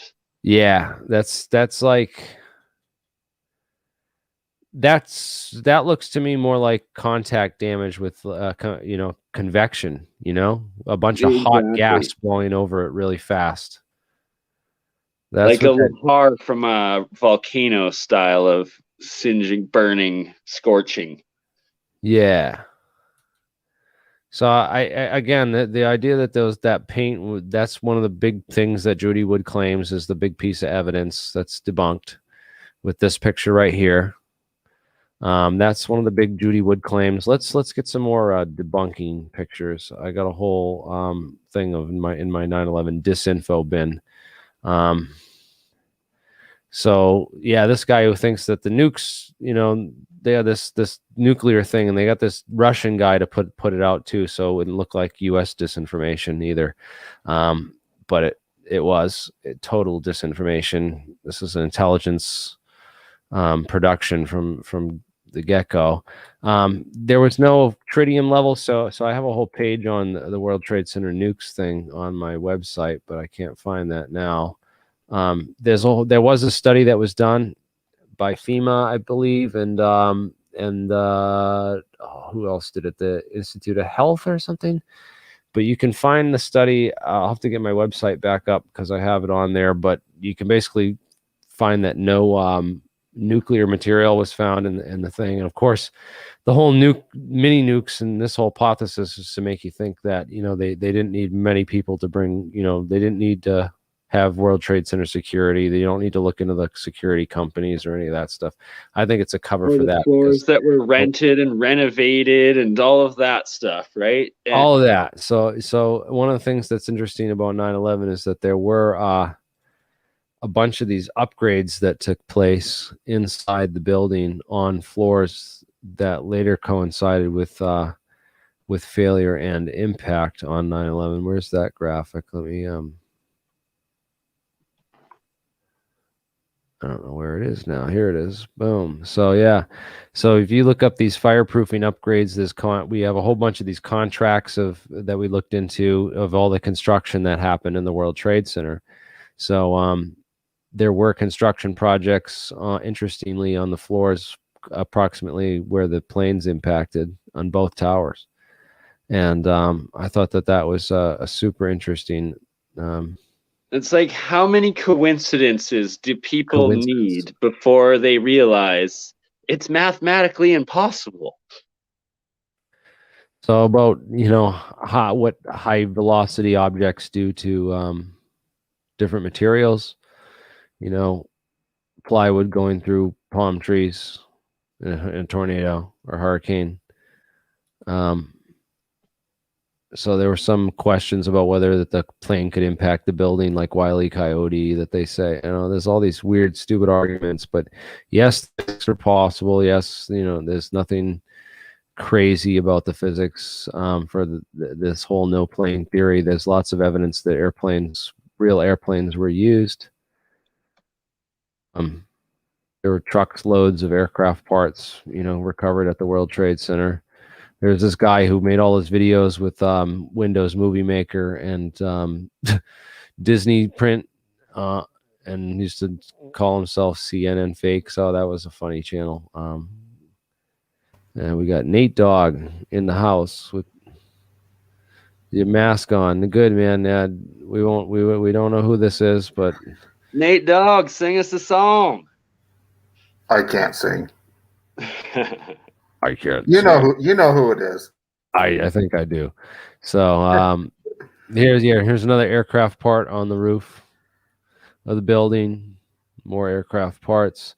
A lot of this stuff was cleaned up and saved, and they went through the landfills afterward because they're still identifying victims from DNA pieces of fragments and stuff. Here's a piece of the landing gear assemblage.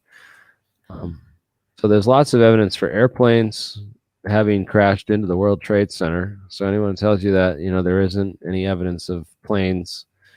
And they found the IDs on the ground. Right? That's my favorite part. I'm glad you said that. I was just thinking about it. It's like, oh yeah. Right? Like we found their passports on the ground completely fine. They survived everything. That was really interesting. So let's look up 9/11. Let's look up loose change final cut, because I wish we could just watch loose change final cut. That was the government had no basis for denial because the FBI and the Wall Street Journal confirmed the General Mahmoud Ahmed wire transfer I'm talking about. But the 9/11 Commission deliberately said that funding is not important and assigning blame is not important to them. But it is to us. Here. 4 drawings of a 757 cockpit, a knife, and maps of Washington and New York. Saddam al-Sakami's passport, discovered below the Twin Towers. Well, Dan, not far from here, a passerby found the passport of one of the hijackers. How did the passport fly out of a man's pocket through a 400-mile-per-hour engine crash, survive 9,000 gallons of jet fuel, and land intact on a sidewalk 1,000 feet below? Mahed Maked and Nawaf al-Hazmi's ID cards discovered in the wreckage at the Pentagon. An ID, Saeed al-Ghamdi's passport, Ahmed Al-Nami's driver's license, passport photos, and a business card found in Shanksville. The list goes on. A former high-level intelligence official commented to New Yorker magazine, "Whatever trail was left deliberately for the FBI to chase." They used hundreds of different payphones and cell phones, often with prepaid calling cards that are extremely difficult to trace. And they made sure that all the money sent to them to fund their attacks was wired in small amounts to avoid detection. Small amounts. Lieutenant General Mahmoud Ahmed, the director of the Pakistani Inter-Services Intelligence Agency, the ISI, was reported to have wired $100,000 to Muhammad Atta in August 2001. This transfer was facilitated by Saeed Sheikh, the man who allegedly kidnapped and murdered Wall Street Journal reporter Daniel Pearl, who is investigating the ties between the ISI and Islamic militants. And the Pakistanis, of course, if you know your history, have only been a couple of degrees of separation away from the so-called Al-Qaeda hijackers.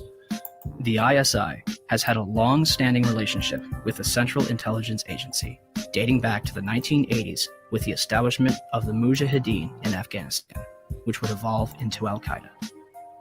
I focus in on the wire transfer that General Mahmoud Ahmed wired to Muhammad Atta right before 9/11. That's pretty crucial because General Mahmoud Ahmed was actually meeting with key Washington, D.C. insiders, Senator Bob Graham, Porter Goss, the future director of CIA, on the morning of 9/11. And he has a relationship not only with the CIA, but with Dick Armitage at State Department, Mark Grossman at State Department. Are you aware of the reports at the time that ISI chief was in Washington on September 11 and September 10th, $100,000 was wired from Pakistan to these groups here in this area? And why he was here, was meeting with you or anybody in the administration? I have not seen that report, and he was certainly not meeting with me. Yes? In the White. So this was another good top documentary film, Core of Corruption. It's like 2 hours long, but At the time, Graham was trying to publish a manuscript about meeting 3 Middle Easterners in Shreveport. He feared they were plotting to bomb Barksdale. Graham wrote that he warned the FBI. Then after 9/11, he saw their pictures among the hijackers. see that? So that's interesting. Bob Graham wrote the report, and like then later found that he was like they tried to tie the Bob Graham to these hijackers and stuff, like in these meetings. It's really interesting, the history that went into this and the organizational structure within the U.S. that fostered these hijackers.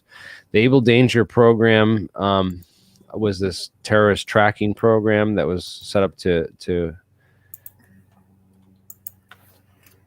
track the terrorists. Of course, afterwards, all the information from the database was deleted, and you know, Colonel Anthony Schaefer has testified that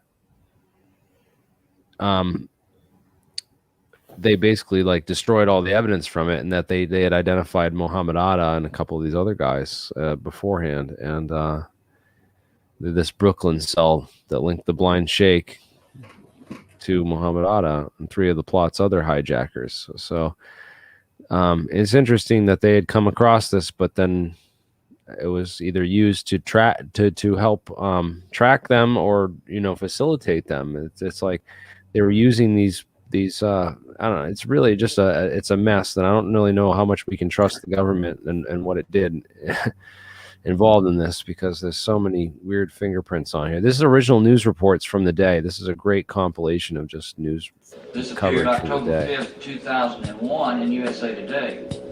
And trust me, that is the guy I was looking at 3521 Eastwood Drive. 11 report was never published. Graham's story is not detailed at all in the 9/11 Commission report. Why did Porter Goss ignore Graham while sitting on the Intelligence Committee?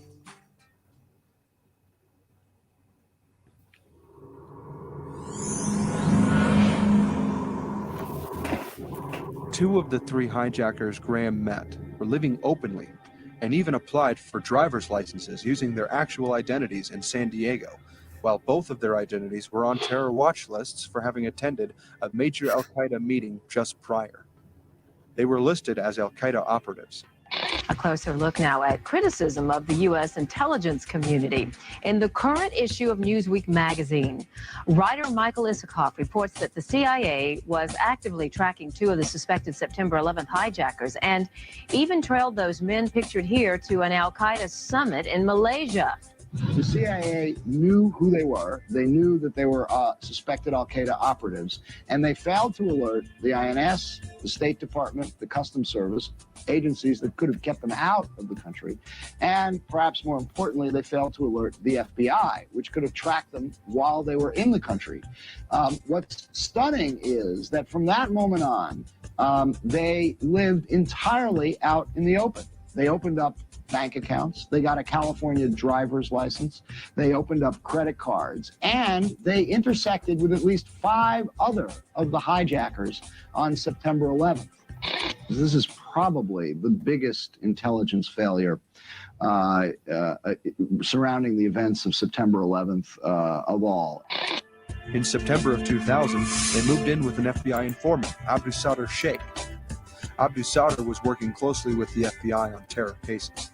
CBS's Jim Stewart has new information tonight about a tense standoff between the widely criticized FBI and Congress over a witness. A congressional committee investigating the September the 11th hijackings met behind closed So doors. talking about prediction, people talking about people that called 9/11. Someone mentioned Bill Cooper. I don't know if this is the audio. Apparatus in the world with the biggest budget in the history of the world has been looking for Osama bin Laden for years and years and years and can't find him.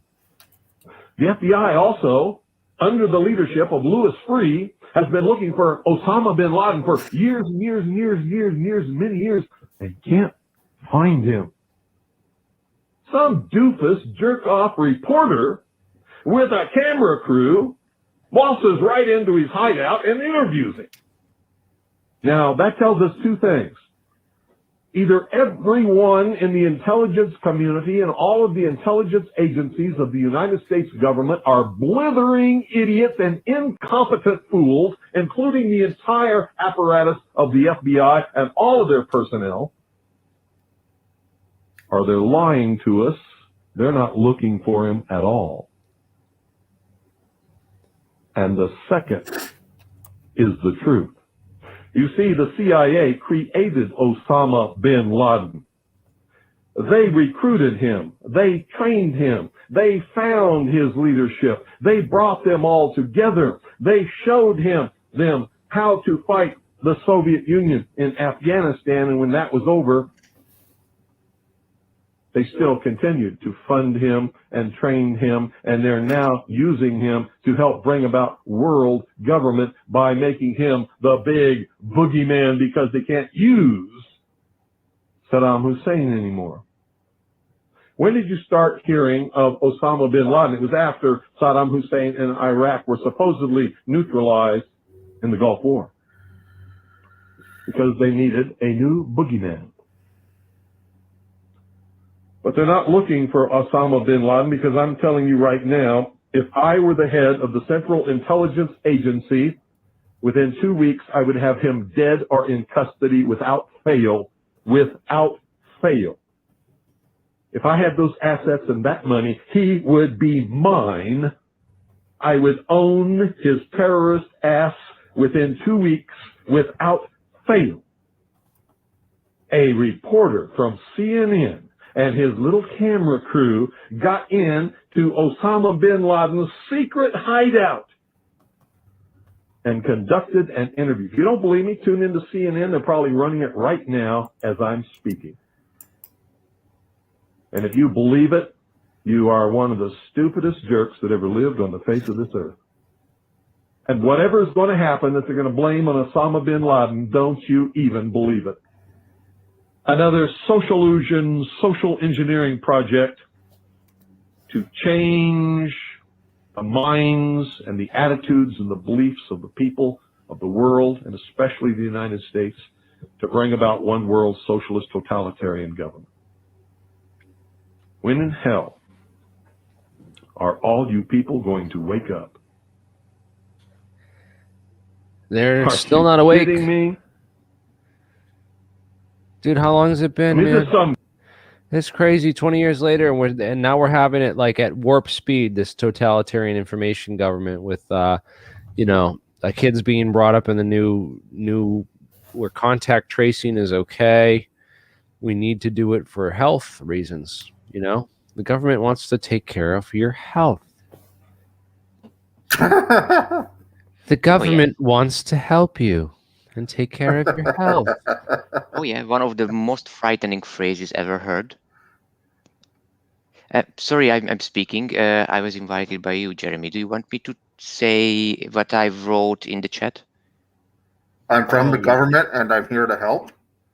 No, Go no, and no, no. say I whatever wrote, you want, man. We don't censor I- anybody on here. Anyone can come and speak anything. Okay, so I was talking about the free fall. I was watching in YouTube practically live when the towers collapsed, and what I've seen that they just literally collapsed, and it was very, very weird. It was like someone just dropped them, and it's quite impossible. If you have the potential energy, that building is standing on the ground, it's not moving anywhere, it's not going anywhere, and it starts to collapse, then some of that energy has to turn into basically breaking up the building. But it didn't happen. It fall with free fall. So that means that some external energy source had to be used to cut it up. And I've seen a video somewhere. It's not on the net already, but I have it saved, but I cannot share it, unfortunately.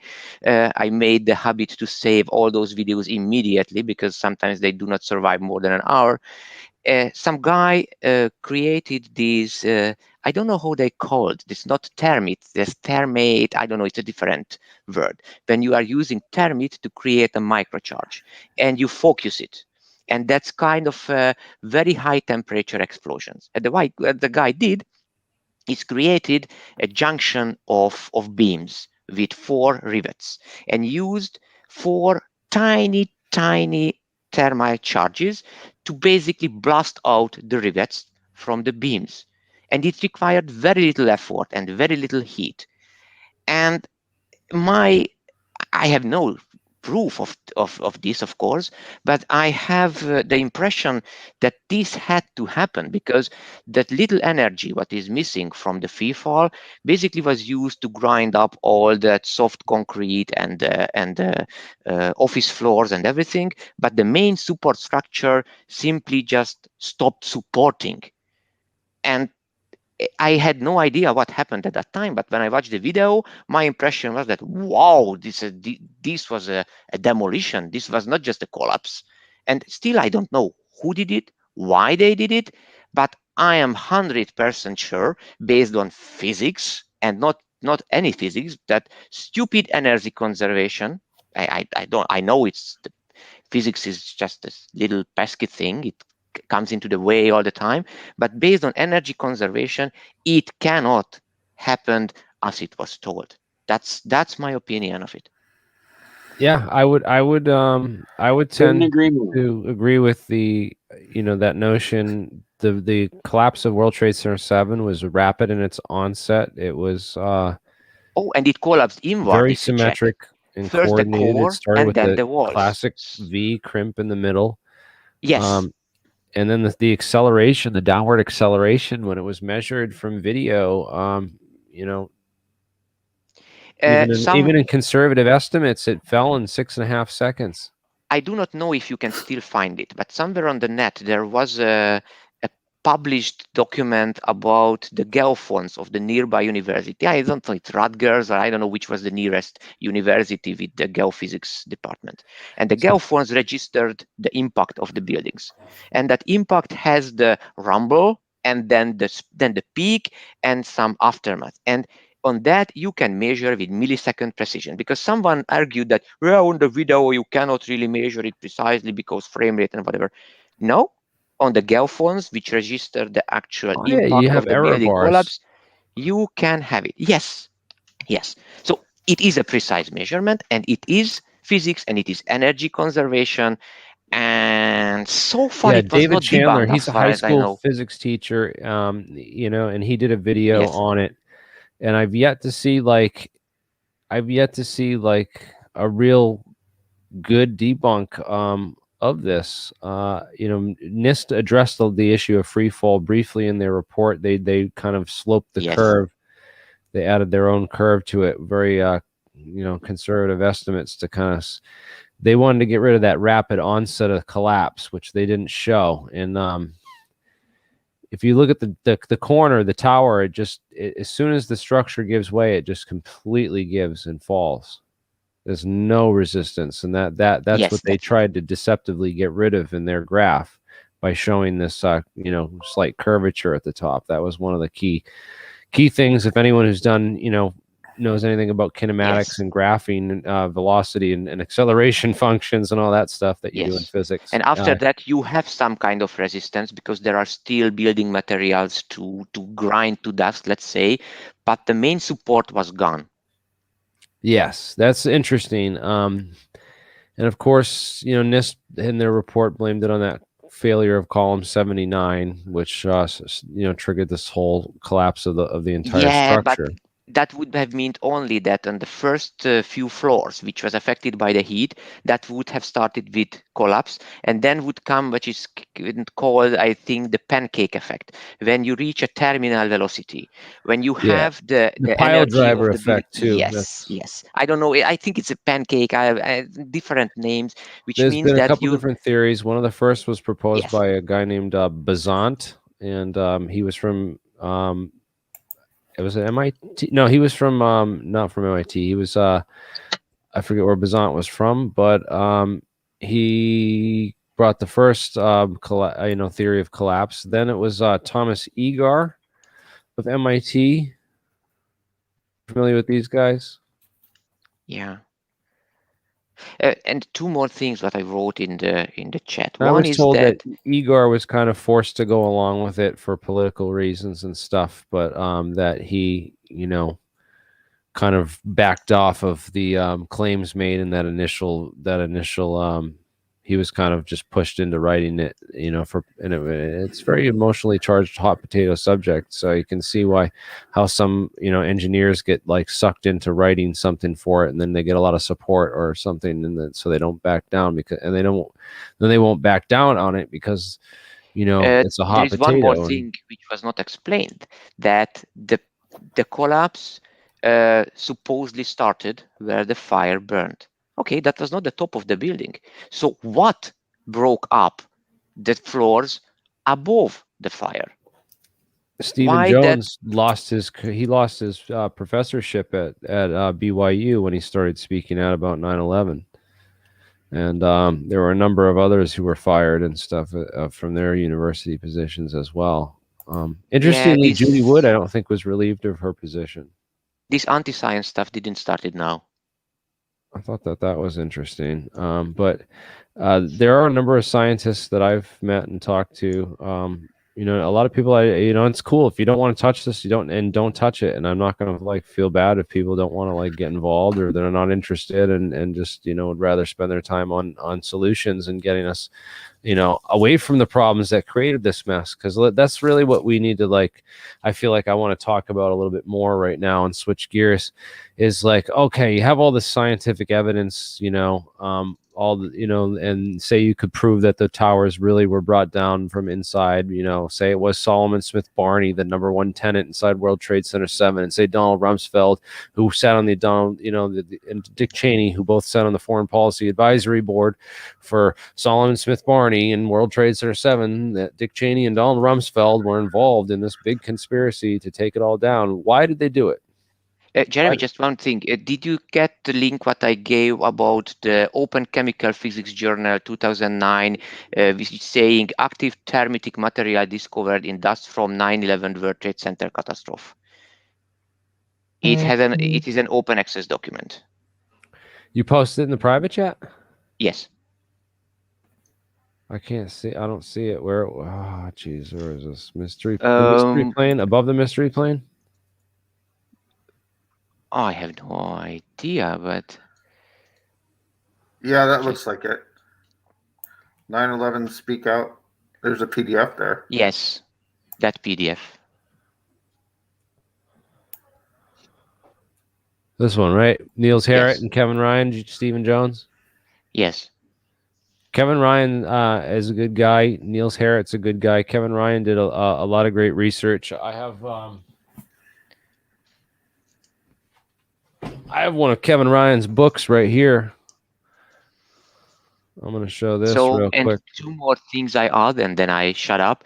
That there was two events which connect the free fall stuff and this termite stuff. One, that few months before the attack, there was an overhaul, or a few months, 1 year, I have no idea how much, overhaul of the building, when they say that because of potential danger of the buildings, they make the beams fireproof. So they were going around and insulating the beams, and it took many weeks and lots of time and work. And after that, this happened. And also, right before this thing, these buildings were not financially positive at the end. They didn't operate in full capacity. They were very expensive, very old. But the demolition in the middle of New York is very expensive stuff. And few months before this happened, an insurance was renewed on the building, and for $2.5 billion. And for some very weird reason, into the insurance text, the terrorist attack was injected into. Yeah, so that was another interesting. Very lucky guy indeed. Very lucky guy. Larry That sounds like Silverstein, motive the to me. $1 billion. You know, I just don't. I know people that know Larry, and they just like, there's no way that he was involved or could have known that, and he just like got lucky, and there's no way that he could have known that. And then there's other people that are really crazy right-wing Christians who think that this is part of a big, huge Jewish conspiracy about 9/11. And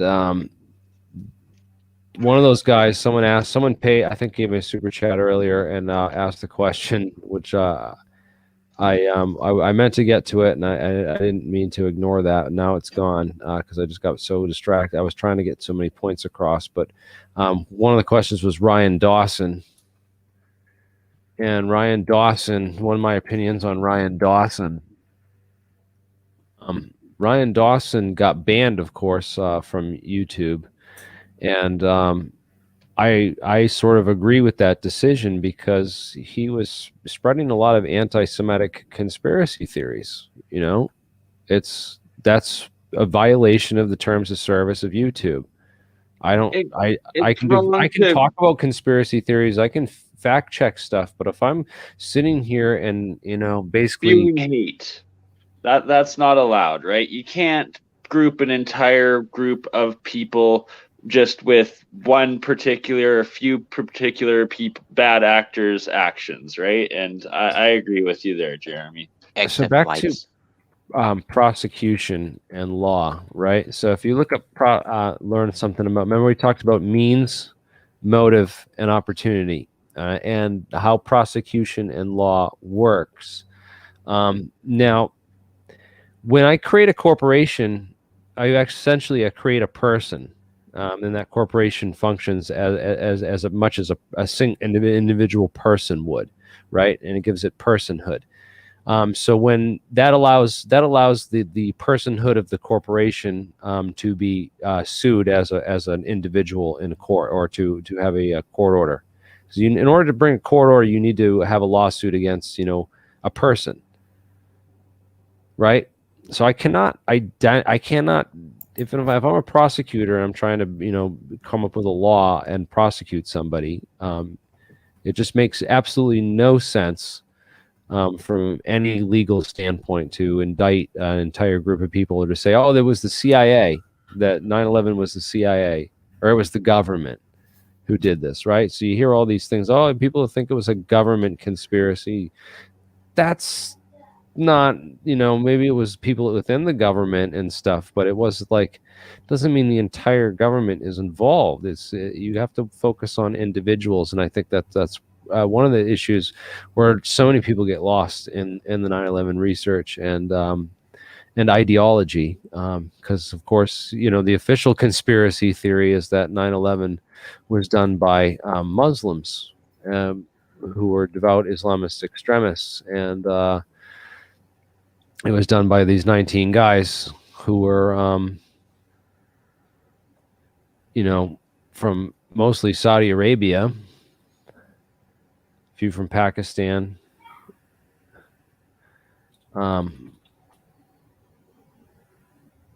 Interestingly, the footage of the hijackers boarding at,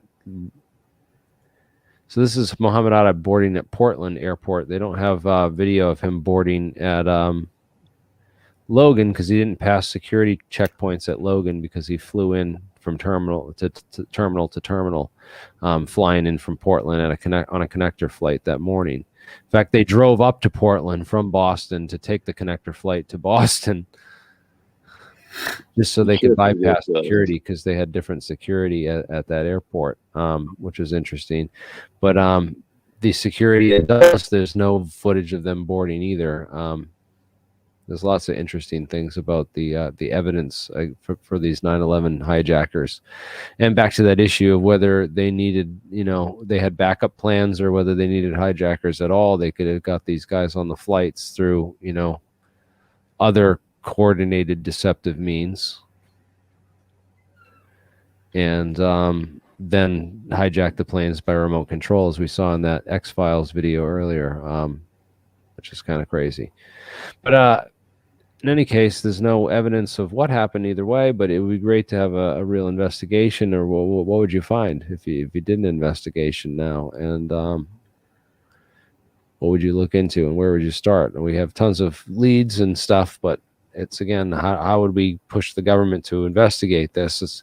Why don't we call up some media? Why don't we get some phone numbers? Let's think about some radio stations that or some like show or some news channel that I can call into right now live on air and try to knock some doors on that. It'd be a long distance call, but Australia Sun News, I think they'd actually pick it up and talk to you. Does anyone's cell phone work on an airplane? Mine never seems to work while they're off the ground. And I tried it several times. That's another key piece. My channel will get banned right away if I get Ryan on here. It'd be like Alex Jones, getting Alex Jones on here. I tried my cell phone several times. In the modern airplanes, they have direct beams, and then you have a local, let's say, how is it called? It's a kind of a junction point on the plane, but at that time it was quite impossible. I flew many times to America, and I checked it, and it worked up to about a kilometer or let's say maximum a mile. But for that you need an extremely good mobile phone and some old towers. Because higher the frequency, longer the range. And at that time, some of the 450 megahertz connections were still alive. So let's say about 2 kilometers, maybe it can work, but not higher. Well, there's an awful lot of calls apparently made from the airplanes. The biggest problem is not that. It's not impossible because of the distance. It's impossible because the plane is too fast. Every time when you leave one cell and go into another, there is a negotiation between the towers and your mobile phone, and your connection is handed over from one cell tower to the another. This negotiation can be pretty slow. And if you have multiple calls in the line and you have a fast-moving plane, then you just lose connections. It's impossible to keep up a call like that. That was kind of my point. Just kind of putting it out there.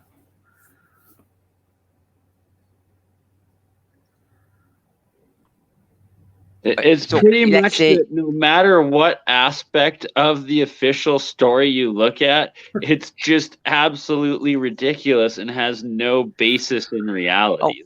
Jeremy, the pictures what you showed about not the video you showed about the documents found, some of them for example, that how is it called when you got a bill and they give you a paper, this invoice or something like that.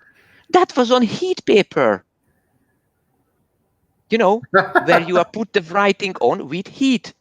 How the hell was it still visible? It would be black. Oh yeah, that's. You know, this is the paper which writes on the back that do not expose it to sunlight or water or anything like that, because then it's destroyed. Yep. Let's talk about some of the more recent stuff. I mean, that happened with 9/11. It's like that we're led to believe with this official narrative, this story from the intelligence agencies as they tell it. So Bin Laden ended up being in this house in Pakistan, Abbottabad, right? And in this weird little compound. And so they brought in the SEAL Team 6 to go take him out. They put this photoshopped crazy pictures, you know, that out again of him. Is the death photos, and they gave him a burial at sea because they wanted to honor him or not disrupt the whole. You know, it's like it doesn't make any sense, dude. I've never heard of this Muslim burial at sea as an honor thing. And why are they honoring the supposed terrorist? Yeah, like, why are they honoring a terrorist, dude? They should be like right? posting. I would have posted videos and pictures there. I would have wanted the proof. If I was the intelligence agencies and they were like, "Are you really going to go get this guy?" Like, I would have had videos. Like, I would have wanted a video, like a confirmed kill. You know what I mean? I would have wanted the hardcore, like something hardcore evidence. You know what I mean? Especially for that crime, it's like maybe that's not necessarily like politically correct, but in that circumstance and how America is like in the world standings, that's the only thing that would have made sense to do. And the fact that it's like, oh, the body just disappeared, like, no, it's ridiculous. There's no other way to put it. And then what happened with the SEAL Team 6? Didn't like all the guys die in a helicopter crash? Like, like right? Why would anybody be involved with anything like this? You know, you're going to be taken out at some point, or they're going, you know. Unless you have no idea that you are participating. Yeah, that's where I think a lot of these people thought they were doing an exercise. They were going through the motions. They didn't realize this was actually really happening until it was too late.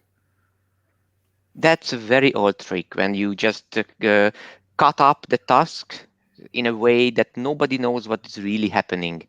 And by the time they know it, it's already done.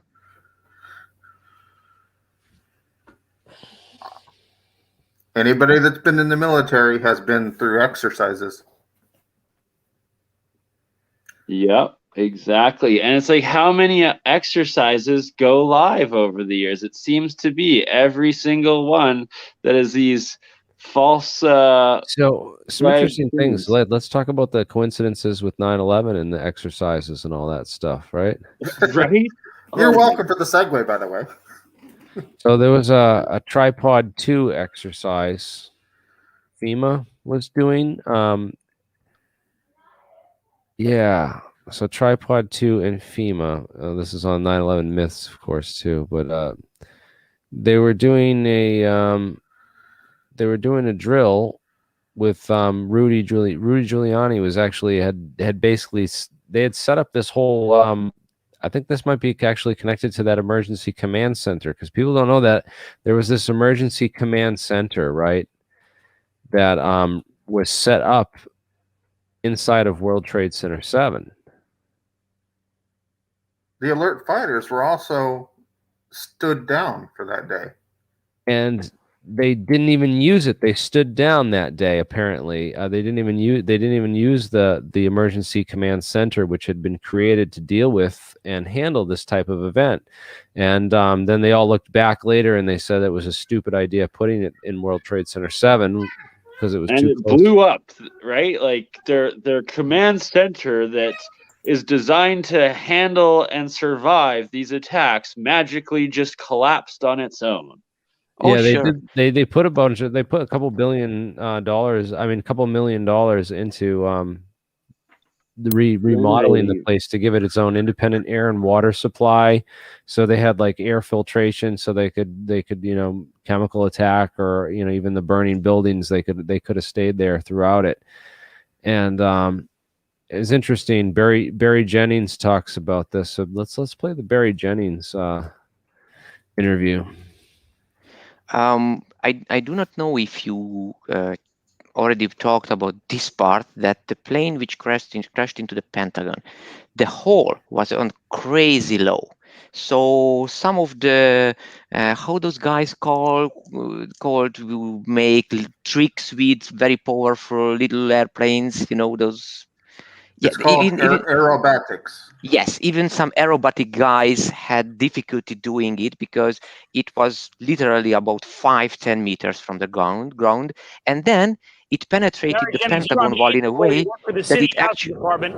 Explain to me the moment of impact. Well, me and Mr. Hess, the corporation counsel, were on the 23rd floor. I told him we got to get out of here. We started walking down the stairs. We made it to the 8th floor. Big explosion. Blew us back into the 8th floor. And I turned to Hess. I said, "This is it. We're dead. We're not going to make it out of here."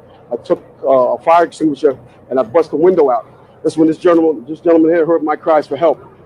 This gentleman right here, and he kept saying, "Stand by. Somebody's coming to get you." They couldn't get to us for an hour because they couldn't find us. You thought that was it? I thought we're dead. I thought that was it. That guy got killed. I started praying to Allah. I said, "That's it. We're gone. It's over." What was it like for you? You were inside there as well. It was pandemonium. I mean, it was something like out of Bruce Willis Die Hard movie. He was there and he was crying, and there was another gentleman crying and for help. We couldn't get to him. We tried to get through we went through the buildings. We were lost. Both staircases, the backside was completely blown away. There was no way to access us. We couldn't get to him. And finally, one of the fire department teams found him. But we didn't think they were going to make it. Well, certainly you got out. Many others didn't. Of course, we don't have a number right now of fatalities or injuries, but I want to translate a story to you that another man told me. He was near the building. He was on the lobby level, near the shopping area, near the promenade. The elevator, he said to me, blew open. And when the doors opened, there was a man on fire inside that elevator. That is the kind of tragedy we are talking about here. And where the World Trade Center. Hi, my name is Barry Jennings. I'm 52 years old. I've worked for 33 years at one location. Basically, that's it. I'm married, father of 4. That's it. Why don't you tell people your experience from the very beginning of the day on September 11th, 2001? All right, it was, as I told you guys before, it's very funny. I was on my way to work, and traffic was excellent. I received a call that a small Cessna had hit the World Trade Center, and I was asked to go and man the Office of Emergency Management at the World Trade Center 7 on the 23rd floor. As I arrived there were police all in the lobby. They showed me the way to the elevator. We got up to the 23rd floor. Me and Mr. Hess, who I didn't know was Mr. Hess at the time, we got to the 23rd floor. We couldn't get in.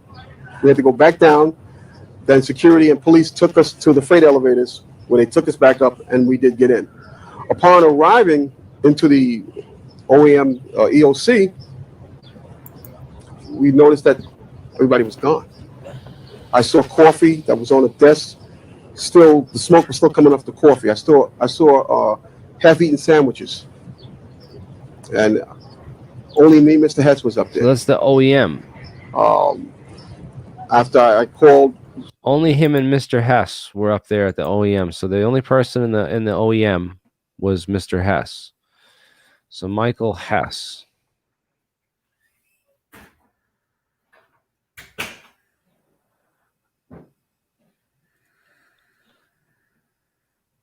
I don't think this is the same guy. Definitely not. But Michael, that's interesting. Taken in various U.S. states in the wake of the terrorist attacks. One of the things I just wanted to mention, we were talking about a state of alert countrywide.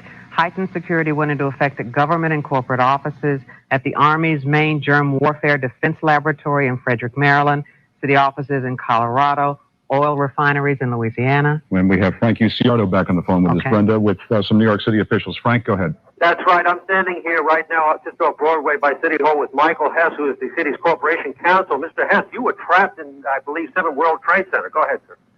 Yes, I was. I was up in the emergency management center on the 23rd floor, and when all the power went out in the building, another gentleman and I walked down to the 8th floor where there was an explosion, and we've been trapped on the 8th floor with smoke, thick smoke all around us for about an hour and a half. But the New York Fire Department, as terrific as they are, just came and got us out. Look at this Why friggin' did smoke. you happen to be at that particular place when the explosions took place? Well, the emergency management center is where city officials go when there is any emergency such as this one.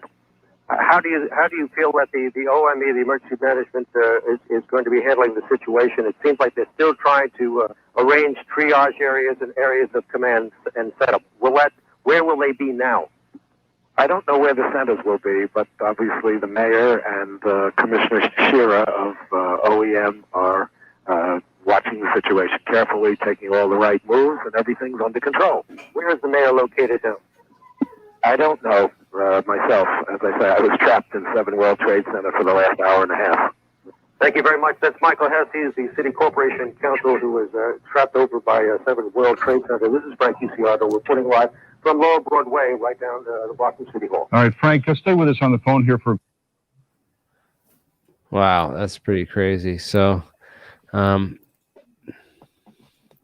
yeah, Barry Jennings. There was all these. What about the firefighters that? I want to find the video of the firefighters. I had it right here, and I was going to see if I could play it.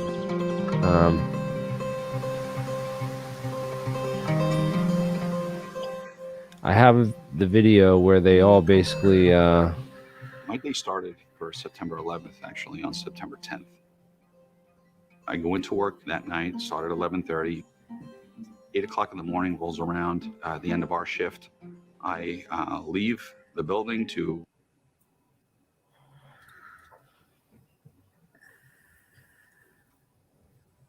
So I gotta set up my speakers, I think, on this, because I don't know where my output's going. I can hear it. Yeah, this is John Gross, the lead NIST engineer, and he's asked a question about the molten metal that was found there, and he says that he doesn't know of anyone who saw it, no one that found it, no firefighters who witnessed it, no one who described it. And then I have a compilation of all the firefighters who saw it and described it. Then they look at this meteor that the guy said was all fused concrete and metal, and he said the steel was actually liquefied. And then this guy says this beam doesn't show the kind of cracking you'd expect with that type of warpage. He said it had to have been heated pretty hot before it was bent in order to bend like that. And there's other anomalies in the steel that numerous experts in the business of building collapses and demolitions looked at and had questions about.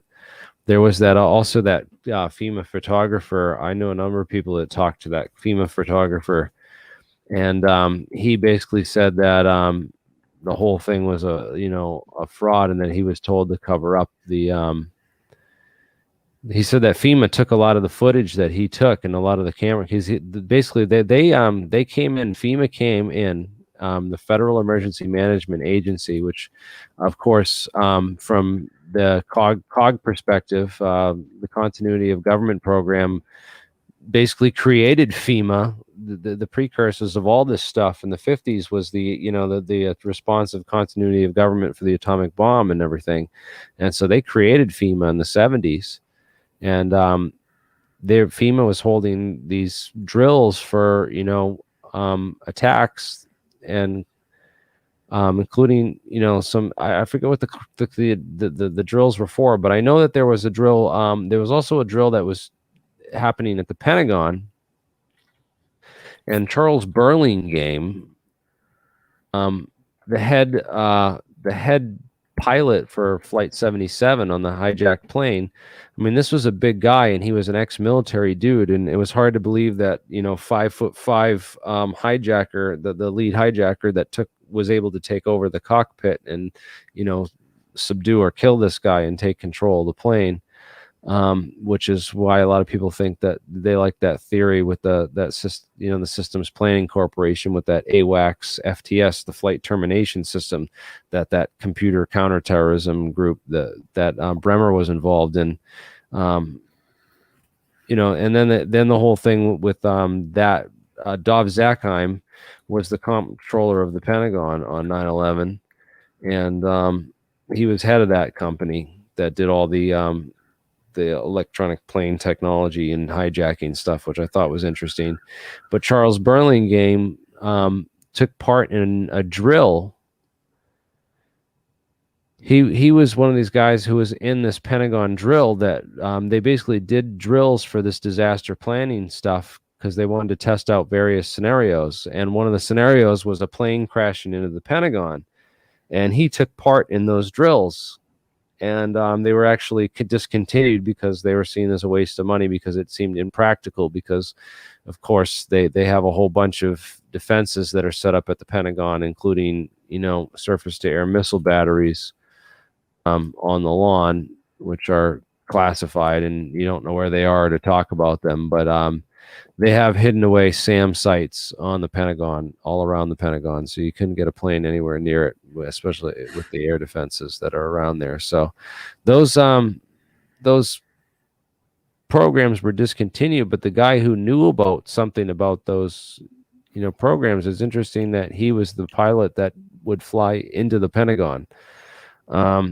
And there were a number of people that worked for some interesting physics programs too, and software guys that were doing stuff that could have possibly been related to these systems for they were developed to thwart hijackings for counterterrorism, to take control of the cockpit and fly the plane by remote control. But there's people that suspect that these were used by elements within the government, as was shown in that X-Files thing that aired before 9/11. Really interesting stuff. So those of you who are just tuning in, I'm trying to keep this stream going, and I'm going to go as long as I keep getting donations and interest. So yeah, follow the money. And if you want to keep following this and getting deeper into the research and stuff, then we're going to do this. Yeah, FEMA, interesting. FEMA is, is basically created to respond to these disaster scenarios. Sorry, I'm stuttering so much, but wanted to point out that Burlingame connection because I thought that was another interesting drill, weird drill connection with 9/11 coincidence thing. Let me see if there's any other drills. Oh yeah, the war game scenarios. You guys know about Vigilant Guardian? That was at the NORAD, right? So NORAD, right? So part of this continuity of government program, it all operates out of what's called NORTHCOM, right? And NORAD is the North. So there's NORTHCOM, which is United States Northern Command, right? And then there's NORAD, which is the North American Aerospace Defense Command, right? So NORAD was developed to be like the aviation intercept wing of this whole, system. So they track everything in the air, and they go check out anything that doesn't bleep friendly. Where was NORAD on 9/11? Well, obviously the people that, Dick Cheney and Donald Rumsfeld, who sat on these disaster scenario planning think tanks, would have had the intelligence to know that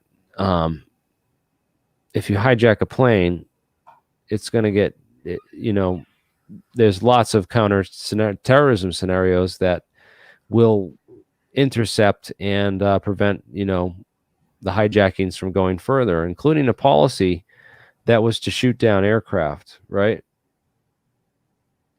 I gotta That's upload that actually again. I have rampant actually. You thinking can on go the check out the Pentagon video from too, last right? night. Thank you for the $5 super chat, D. You can go check that out on the Facebook. Let me post the. Let me post the link. I'm gonna post a link to that on Facebook, so you can go watch it on Facebook. Yeah, they had to stand down the countermeasures for this eventuality, or somebody might have went rogue and took out one of those airliners. So it's interesting what happened with the air defenses on 9/11, because Northcom would have been in control of all this sector. They would have been in control of also getting Donald Rumsfeld not to go out on the Pentagon lawn and help remove debris. He would have been, that would have been other guys' jobs. The defense, the Secretary of Defense would have been whisked away through those tunnels to an underground bunker. And it's just interesting they didn't use the bunker on 9/11, and they instead. All right, so I got the link right here. So here's where you can go watch that on Facebook, guys. Maybe be sure to smash the like button and share it on Facebook. But yeah, go check it out on Facebook under that link, and you can go watch the interview. The other half of the interview that got the audio just went missing when I uploaded it. I don't know what happened to it, but YouTube decided they didn't like what we were talking about. Well, there was some good gems right before it cuts out. I don't know why they didn't cut it out a little earlier, or why they chose that specific timestamp, but there's nothing wrong with it as far as I can tell, other than YouTube's processing. So this should be able to hear, and it will fill you in that last half hour where the audio was missing, and that will help draw some people to this page if they're interested in the 9/11 stuff, because this is where you'll find I'm an admin on this page, and you'll find most of my 9/11 posts if I come across any 9/11 information. If you're interested in the 9/11 subject, you can follow it there. I don't know how long I'll keep up with that on this channel, because I don't really like to, it gets so political and so it's a hot potato, so I don't like to get it mixed up and involved in everything else. So yeah, check out that, dude. And what else were we going to get into? Let's go back to these drills and the NORAD stuff and what happened in the chain of command. So Ben Sliney was a Wall Street lawyer, and he was placed in charge of the FAA. His first day on this position was September 11th. And it's super interesting that, they put a Wall Street lawyer, his first day on the job just happens to be 9/11, just like, it was pretty much John O'Neill's first week on the job at the World Trade Center. Coincidence, right? And all of a sudden he's the guy that ordered the national ground stop on all the flights that day, along with Secretary of Transportation Norman Mineta. Oh, he lives in Sandwich, Mass. We're gonna go down to the Cape Cod and go interview him. Be like, "What's up, man? How much did they pay you to screw up 9/11 your first day of the job?" And just well, they probably didn't even tell him anything. They probably just were like, "We're gonna hire an incompetent person so it can look like incompetence later," and that he's a lawyer, so he understands plausible deniability and the hot potato that it would be. There's so many. You understand how people get sucked into the conspiracy. People there was all these questions people have. Oh, this must be a massive conspiracy. It's like, well, okay, then let's actually analyze that, right? Okay, if it's a massive conspiracy, we're going to analyze who would have had to been involved in all these key positions, right? So let's analyze that. Let's really test that. Let's be good scientists and say, we're going to test that hypothesis that, look at the FAA coordinator. This guy it's easy to see how he could have been trapped in and had nothing to do with the greater conspiracy, but just been this cutout that was brought in to fail on his first day, so they could be like, oh, look, incompetence, what do you know? And he just gets fired, and they bring someone else in. It just there's this weird stuff that went on all over the chain of command on 9/11. You have Ralph Eberhardt,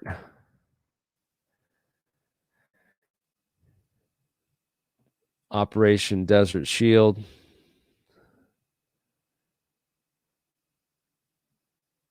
Big Vietnam War guy. Ability is, of course, and then, of course, a lot of these guys in the military are tied to like the contractors and the money and all that other stuff, especially when they get up really high in the ranks. So Eisenhower wasn't kidding when he warned us about the powers of the military industrial complex. Not saying, all these guys were basically like, I think they were told to fail on purpose and they'd get promotions, because all of them got promotions for failing. It's kind of really, really strange. Who else was Winston? Was this Winston?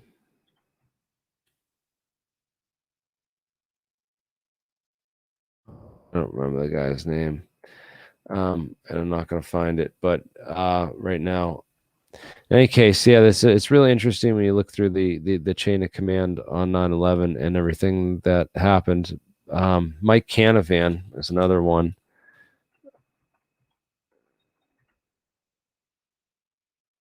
Michael Canavan, yeah. So he was placed in charge on 9/11 and was just completely absent for the. I think he was the special operations commander in the wake of 9/11. He resigned, of course, after that, and this was him. Interesting, yeah, interesting that when you look into the guys that and their motives and stuff, and certainly a peculiar cover-up. But anyways, I want to talk a little bit more about Wirt Walker, the Securicom, Stratesec, and Marvin Bush. What do you guys know about those put options? The 9/11 put options. So a lot of people are into Bitcoin trading and understand what a shorting a stock is, right?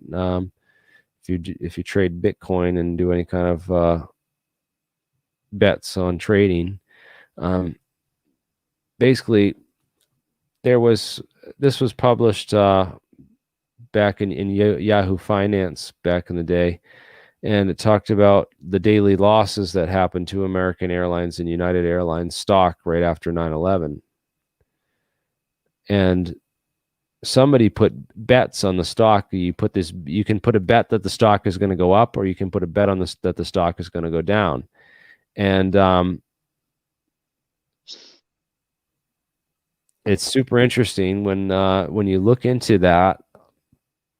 When the stock drops and goes down, you make money if you buy a bunch of these what are called put options. And someone bought a whole bunch of put options on United Airlines and American Airlines stock right through an anonymous bid, and then they never went and collected on the gain. They never collected the money. They made the bet, but then someone told them, yeah, you touch that money, you're going to be even more screwed.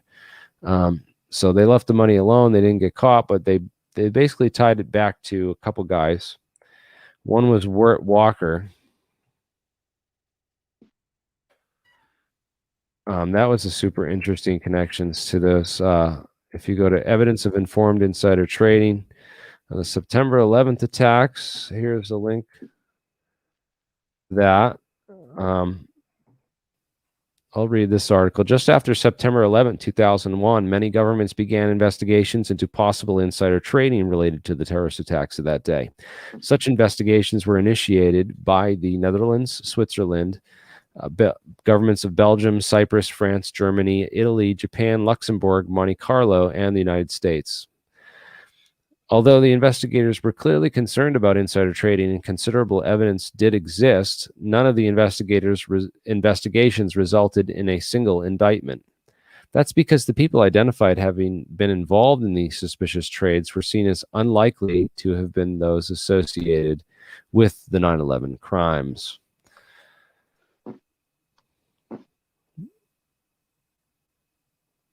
Oh yeah, I'll talk about that in a second. We'll get into some of the planes. We'll get more into the planes stuff in a second. Yeah, so the people having been involved in the crime. So the put options thing was super interesting, and I've never seen that fully debunked. But they did link it back to people who were connected to the head of security at the World Trade Centers, and this guy Buzzy Krongard. And A.B. Brown. So A.B. Brown, Alex Brown. Michael Rupert, since written about DBAB, noting that the company had previously been a financier of the Carlyle Group and also of Brown Brothers Harriman, both of which are companies closely related to the Bush family. Rupert also noted that Alex Brown, the company purchased by Deutsche Bank to become DBAB, was managed by Buzzy Krongard, who left the firm in 1998 to join the CIA as counselor to Director George Tenet. Krongard has been a consultant to CIA Director James Woolsey in the mid-1990s, and on September 11th, he was the executive director of the CIA, third highest position in the agency. Yeah, Krongard. Very interesting connection there. How it's always these weird deep state intelligence guys behind the scenes on some of this stuff. It's introduced me to a whole network and world of understanding, how this military industrial complex works and what these people do and where they come from and how they get involved in working for the deep state. Basically, it's quite interesting looking at the history of these people. A lot of it comes from organized crime and old family money, big old family money, stuff like that. But yeah, these really interesting connections there with the informed insider trading on 9/11. They were executives, yeah, with the Bush family too, yes. And he's a distant relative. We should read that whole article, man, on the Wirt Dexter Walker family. That one's super interesting. I almost want to read that. So should I read the whole history of going back? Absolutely. I think this is worth it because as we got time and people are watching, they want to learn about this stuff, and this is super interesting. So we already read some of this. I'm going to go forward a little bit. McDaniel was not only the former director of the Carlyle Group, employee at Stratesec as the company's director of information technology, was also formerly with BDM. Additionally, the vice president of finance at Stratesec came there from Anadec Molybdenum Corporation, a company where the chairman, Anadec Molybdenum, that's a weird company. We'll look that one up in a second. Roger Taylor was also president of Zapata Granby, a subsidiary of Zapata Corporation. Oh, have you heard that before? Well, Zapata Corporation was a company that was run by George H.W. Bush, and that's super interesting. This is the same Zapata Corporation that was founded by George H.W. Bush in the 50s. His son Marvin was the director at Stratesec from 1993 up until 2000. So he wasn't there actually leading up till 9/11. He resigned a year before, so he's cool. He wasn't involved. Don't need to investigate any of that. It's just probably just a coincidence. Probably the most interesting person associated with Stratosec was Wirt Dexter Walker III. Despite the third, Wirt's actually the fourth Wirt Dexter Walker in the line. To keep the notations clear, however, we will refer to the Stratosec CDO as Wirt III. Given the remarkable connections between Wirt III and the facilities and aircraft compromised on 9/11, a review of all the Wirts and where they come from is worthwhile. Solomon Walker, Wirt III's great-great-great-grandfather, Solomon Walker, appeared in Claremont, New Hampshire in the early 1800s. Exactly where he came from, no one knows. The first reports of Solomon were that he was a selectman in Claremont and was married to an heiress named Charity Stevens. Charity was the granddaughter of Elihu Stevens, a justice of the peace who shared in large land grants given to certain people in New Hampshire by the King of England. Charity's cousins, Perrin Stevens, later became a famous hotel mogul in New York City and throughout New England. Nearly 100 years after Solomon appeared in Claremont, people were still searching for answers as to his parentage and origination. It's unclear how he came to Claremont, and even today, Solomon's descendants have not been able to determine where their forefather originated. This is where the aliens come in, man, because it's like it's how they get here and they just infiltrate. We need to find Wirt and do a DNA test. I want to see a picture of him, man. See if he's got a mask on. I'm just kidding. There's no pictures of this guy anywhere. Much evidence suggests, however, that Solomon Walker of Claremont was the son of Solomon Walker and Sylvia Delano of Maine.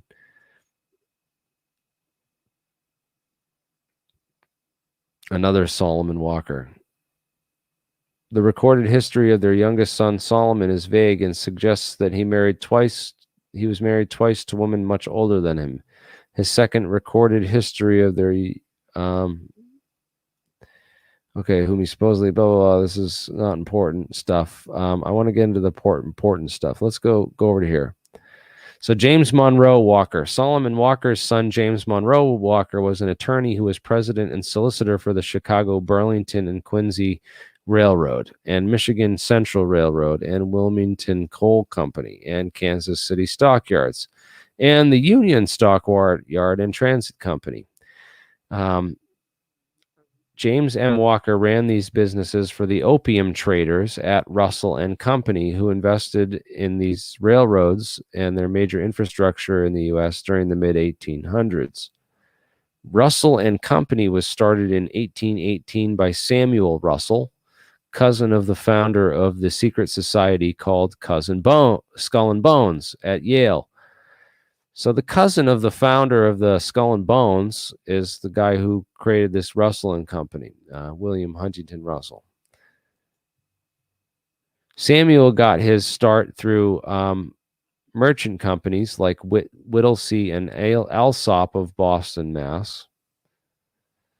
And the Alsops were also major investors in the business run by James Monroe Walker and Russell and Company partner John and Alsop Griswold, who was director of the CB&C.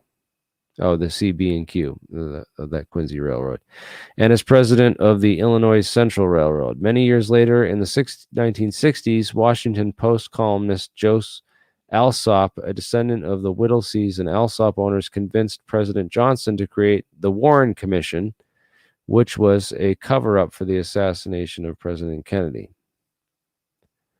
So that's pretty interesting. Joe Alsop, that Alsop connection. Another interesting link.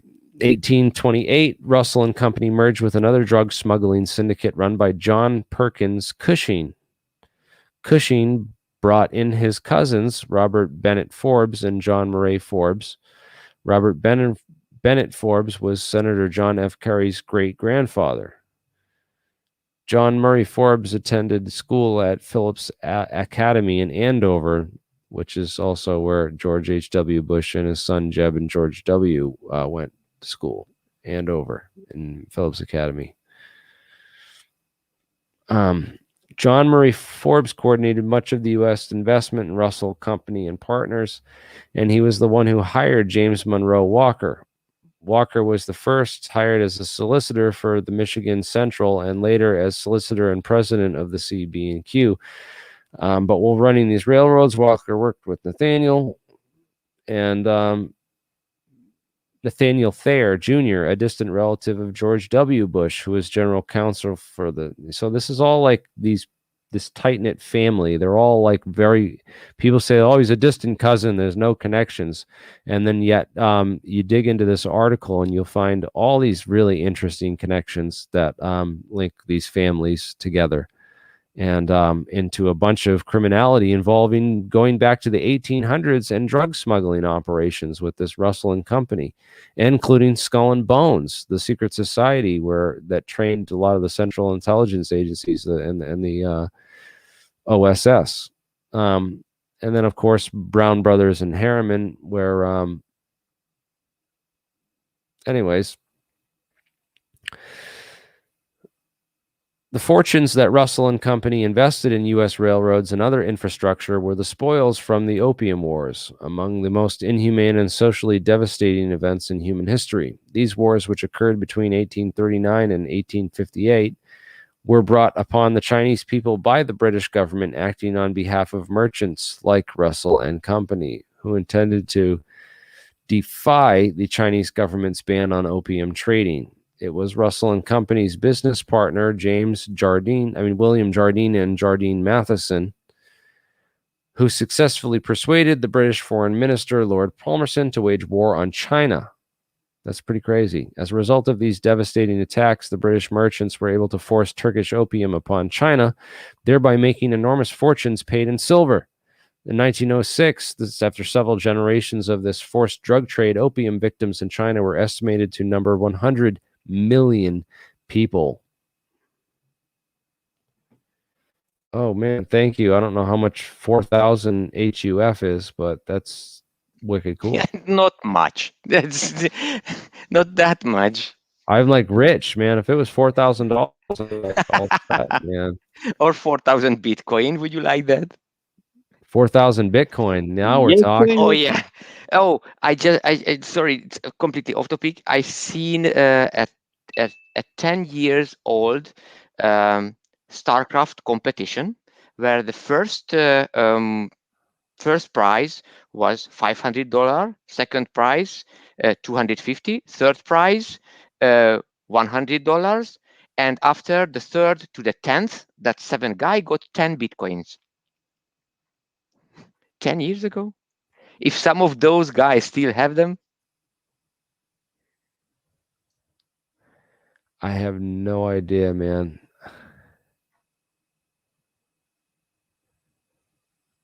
It would definitely be nice to find a random hard drive that had some Bitcoin stored on it from someone that just tossed it away when it was worth pennies. I know. I think I might have some Doge on an old hard drive where I had a Doge miner running for a couple months, and I don't know. I gotta go look for it. But in any case, yeah, this Russell and Company, man, it goes back to opium and smuggling, and there's all these really interesting connections to like these it's like a whole underground network of people that are connected to this worldwide heroin trade and the people that benefit off of it and transporting it. And I thought that was super interesting, given what we know about the CIA's involvement in drug planes and all the CIA drug planes that have crashed, carrying tons of cocaine or heroin, and we know about Narcos. There was that one scene in Narcos where they show the CIA there, but it's really much more extensive and larger than they like to claim. It wasn't just a couple people. If you guys want to Google and learn more about it, there's Operation Air America, and that was in Pennsylvania.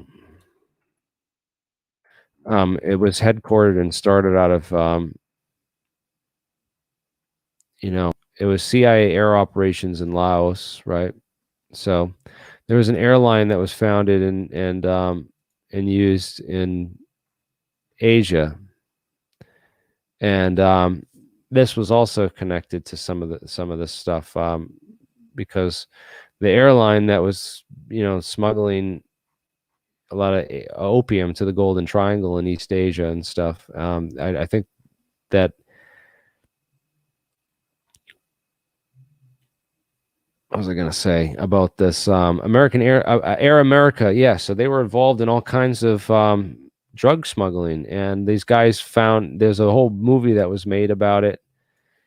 You guys ever seen the movie Air America? Let's show the clip from. I'm gonna try and find the clip. That's the one with Tom Cruise, or no? This is a cool one.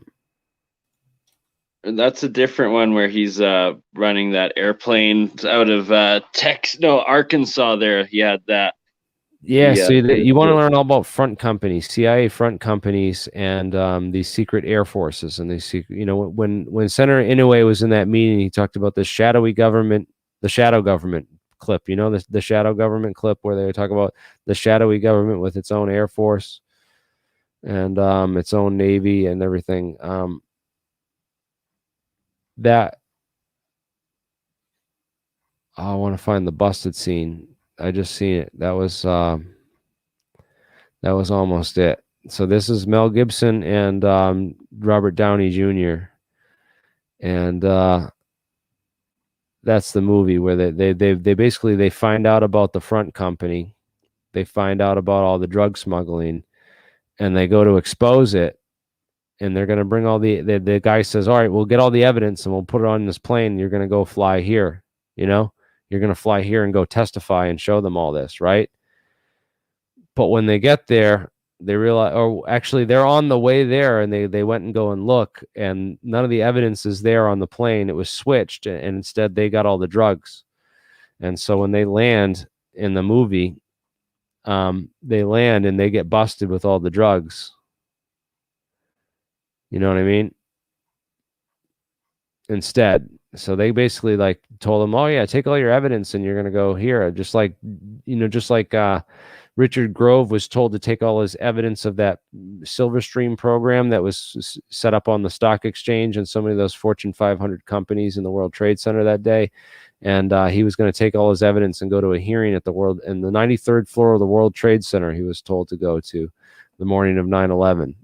And something told him not to go, and he didn't. And luckily he didn't, because he survived. He would have been right there when the plane impacted if he'd gone to the meeting. And yeah, it's kind of like what happened in Air America, where these guys found out about the drug smuggling, and they were going to go expose it. And I better show you. And so they ended up setting them up instead. It's not a strip, that's a mountain. Give me full flat, 3 cranks.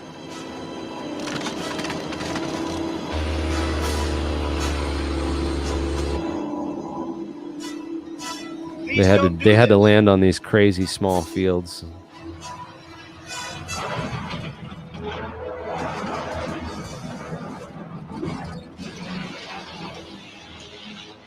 Damn, that was great. How was it for you? In these real remote parts where they'd clean off these airstrips and these really interesting stuff. That's a cool movie. Go watch it if you haven't seen that and want to get the chance. Yeah, old money, man, and old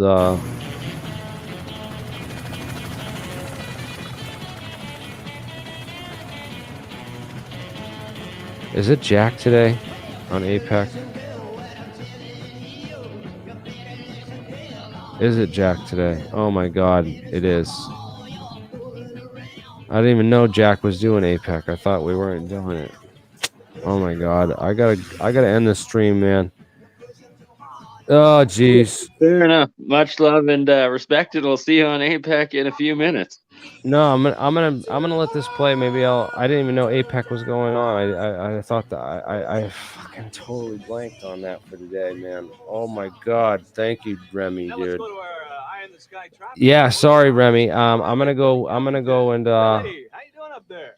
Well, I gotta say, I think the music speaks. I'm an asshole. I'm gonna go and get on that. I'm gonna end this broadcast here, and we're gonna go live for that. Be right back on APEC. How's the traffic, Billy? Well, earthbound traffic is kind of depressing, kind of sad. Real congested, Damn it. kind of clumsy looking there to tell you 100% there, CV. Yeah, well, we understand that there's one whale of a traffic jam out there up on the 103, Billy. Yeah, you got that right. You know why? Yeah, that's why we go to you, Bill. Yeah, I guess So we're gonna have to go, and I'm gonna switch the stream. I'm ending the stream now, guys. So I'm gonna go switch over to APEC. We'll see you in a little bit.